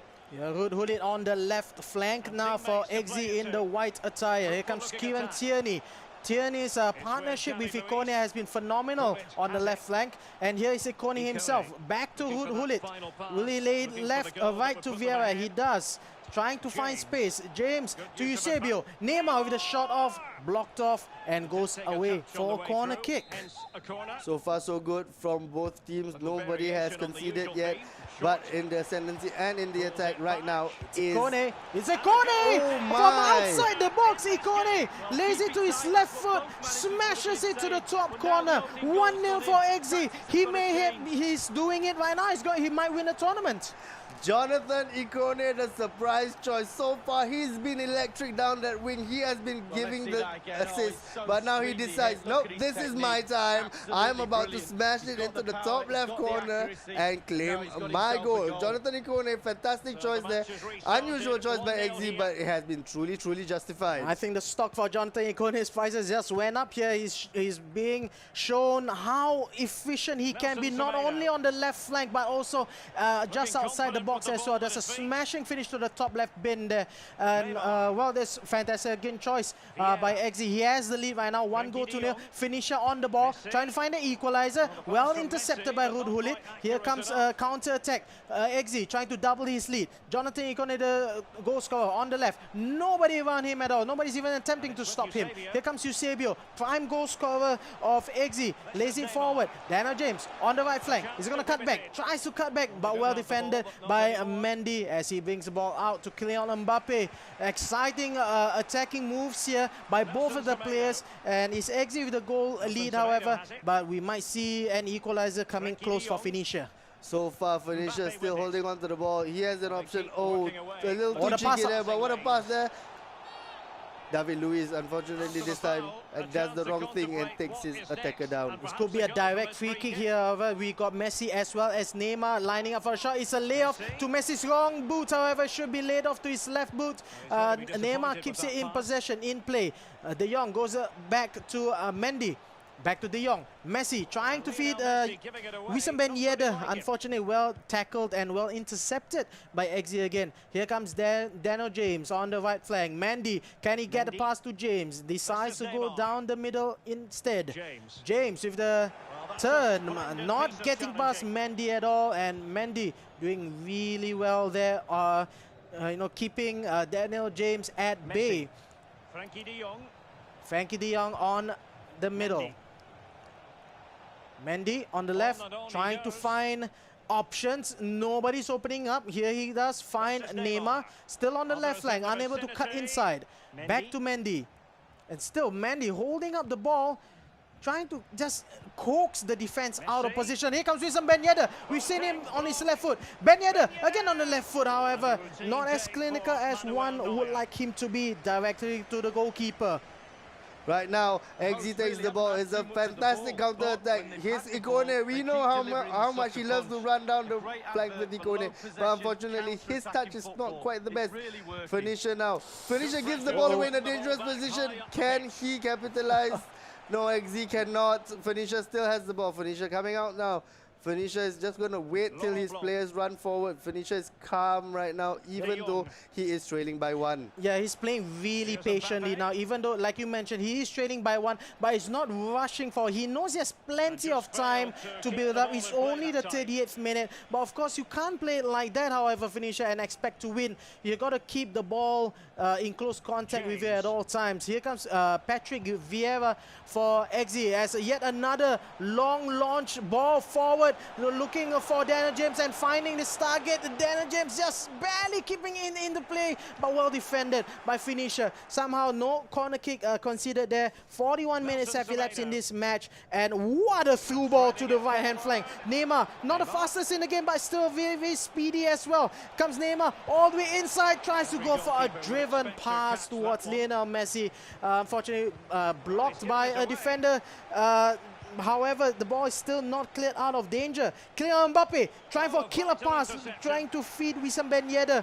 Unfortunately, he's not that great as well in the passing. Ben Yedder again, Mbappe again, not having a best of times. Here comes Daniel James. It's end-to-end stuff here, ladies and gentlemen. It's Neymar on his left foot, blocked again by the defender. End-to-end stuff, non-stop. Will there be halftime soon? It will, but Messi tries to feed back inside, cut out. Ooh, attack after attack after attack, but in the end, the scoreline still remains the same. 1-0 ahead for Eggsy after that smashing goal by Ikone. I am so glad that halftime arrived, simply because I think my co-commentator was about to pass out from the end-to-end stuff. Absolutely nail-biting stuff right there at the end. From one end to the other end, attack after attack after attack. The only thing that didn't happen during that sequence is a goal. So unfortunately, for Phoenicia, Eggsy still is in the lead 1-0. But now Phoenicia has the whole of the second half to get back to where he needs to be. Can Phoenicia take the tournament away from Eggsy right now? Phoenicia has to win this. Eggsy has to win this. This is the absolute last game, the best of 3. This is the 3rd game. Whoever wins this wins the whole shebang. Well, here comes Phoenicia on the attack right now, trying to feed Wissam Ben Yedder, who has been his primary goal scorer all throughout this tournament. However, Phoenicia is not able to break through the defenses here. Here comes Eggsy playing from right to left in the white and blue attire. He's up against Phoenicia, a goal down and not having the ball. He's defending from left to right in the all-black Dortmund away kit. I'm sorry. Here comes the ball. Jonathan Ikone on the left-hand flank. Cuts it back as per usual. All the way back to Patrick Vieira. Tries to feed down the middle, looking for Neymar. Unfortunately for him, Rafael Varane cuts that out for Phoenicia. But Eggsy comes ahead. Oh, is that a free kick? It's actually not a foul according to the referee as play goes on for Phoenicia. Again, Phoenicia with the lackadaisical type of passing here. That's very dangerous for Phoenicia as Eggsy gets into position. Ikone with Neymar. Well blocked there. Najasamedo goes for the attack, but however blocked again. Hulit, Neymar on the left flank. Oh, what a cutback! What a save that is by the goalkeeper. If he had gone for the far post, maybe that would have been a goal, but as it stands, it's just a corner kick. That, unfortunately, I'm not going to say it's a bad choice. It was a choice that he had to make in a split second, but unfortunately, because he went for the near post, the ball didn't go in. Had he tried to curl for the right-hand top corner, I think it might have gone in. But the fantastic thing was the sequence of play right before that. The passing, again, we can't stop gushing about just exactly how fantastic the passing is from Eggsy. Eggsy seems to know exactly where his players are going to be, and all the things that he tries seems to pull off time and time again. Unfortunately, this time, the only thing that was lacking is the end product of that play. Corner kick here by Phoenicia on the left-hand flank. The short option comes close, but he goes for the long option. Is Daniel James? Is he going to go for a long-range shot? He pauses outside the box. Here comes Neymar in a dangerous position. Is he going to pass to Ikone? Back to Neymar. It's Eusebio who tries to feed the man in the middle there. Unfortunately for him, it does not play out the way he wants it to be. Probably a long through ball there. It is looking for, of all people, Frankie de Jong. However, he's not the fastest of players on the field up against Hulli. There's no way he's going to win that battle of the foot race. Here comes Lionel Messi on the middle. Mbappe feeding Neymar.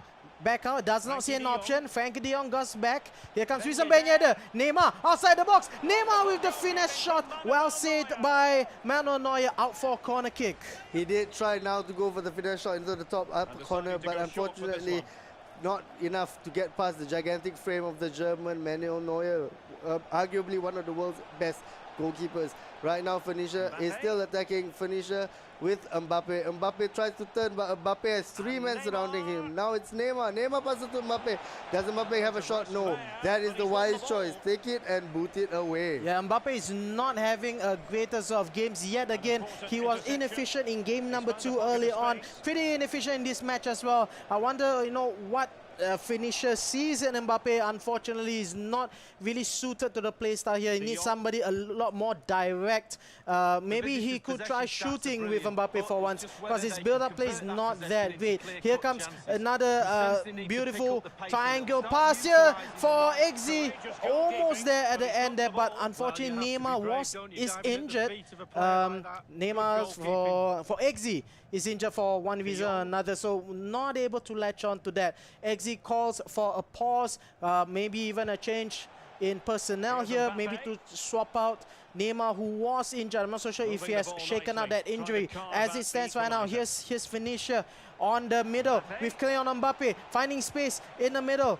Forced to go back. Unfortunately for him, Frankie de Jong is not able to feed the attackers back again. Kieran Tierney on the left flank. Cuts it back to the middle. About only a quarter of the game is remaining in this matchup here, possibly in the whole championship.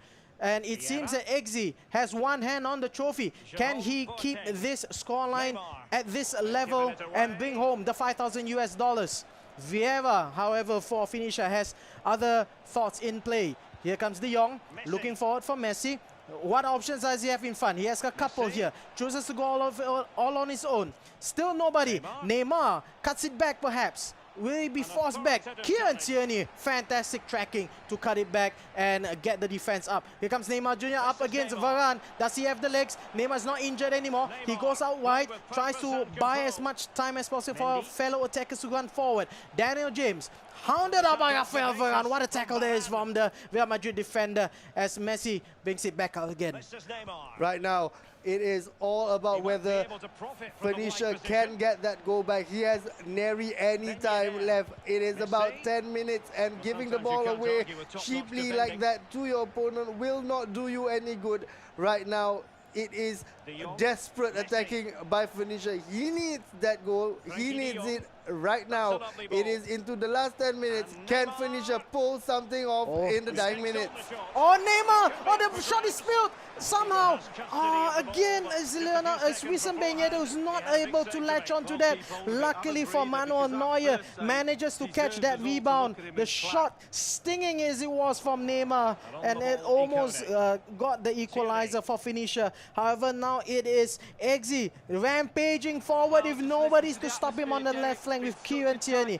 Tracks it back a little bit, tries to buy as much time as possible. 85 minutes of the game has elapsed. This is it. This could possibly be the last 5 minutes of the whole championship for Eggsy. He might have done the impossible here. Ikone, the goal scorer. Oh, that's a bad ball. There's a bad ball from Ikone, but David Luiz, as always, was there. Unfortunately, the clearance is not as good as the tackle. Neymar on the right flank. Tierney, yet again, the left back from Arsenal. Future star indeed. His This card is absolutely wonderful in this game here. And it looks like Eggsy is going to try and buy as much time as possible coming into the end of regulation time. This is it. Only 2 minutes of extra time remaining. Ikone, oh, unfortunately, offside. Phoenicia, this is it. He only has about a minute and a half to go. If he doesn't score, he has lost the tournament, which he was leading for 7 weeks in a row. And that will be a horror show for Phoenicia. As we can see the tactics here for Phoenicia, he's pushing everyone up. It is the most attacking formation he could possibly go for. I think it is 3-5-2? No, it isn't. What is this formation? What is it, 3-3-4? I've not quite seen this. I've never seen a 3-3-4 before. I don't think that it is it. But whatever it is, he is pushing absolutely everyone forward. He has a minute. He needs to lump it up. Hope, pray. This is the Hail Mary time, people. Yep. If there's going to be a Hail Mary play, it's going to be absolutely right now. Everyone that is anyone that can attack or shoot is up front for Phoenicia. Phoenicia, absolutely last roll of the dice. If not, Eggsy has pulled it off. An absolutely Cinderella story from not having actually qualified through the 7-week tournaments. He has gone through the difficult route. He is so close. He smells it. He's a minute away. Can he finish the job? For his sake, I hope so. Everything hangs in this balance of this last play. Well, here we go, ladies and gentlemen. There was an offside call, about a minute left. Anansa Maximum comes in. This is the last throw of the dice for Phoenicia. Neymar Jr. Oh, that's too easy there. Well, given one last chance, is that too little? It is too little, too late. Ladies and gentlemen, against all odds, it is Eggsy who has won the tournament.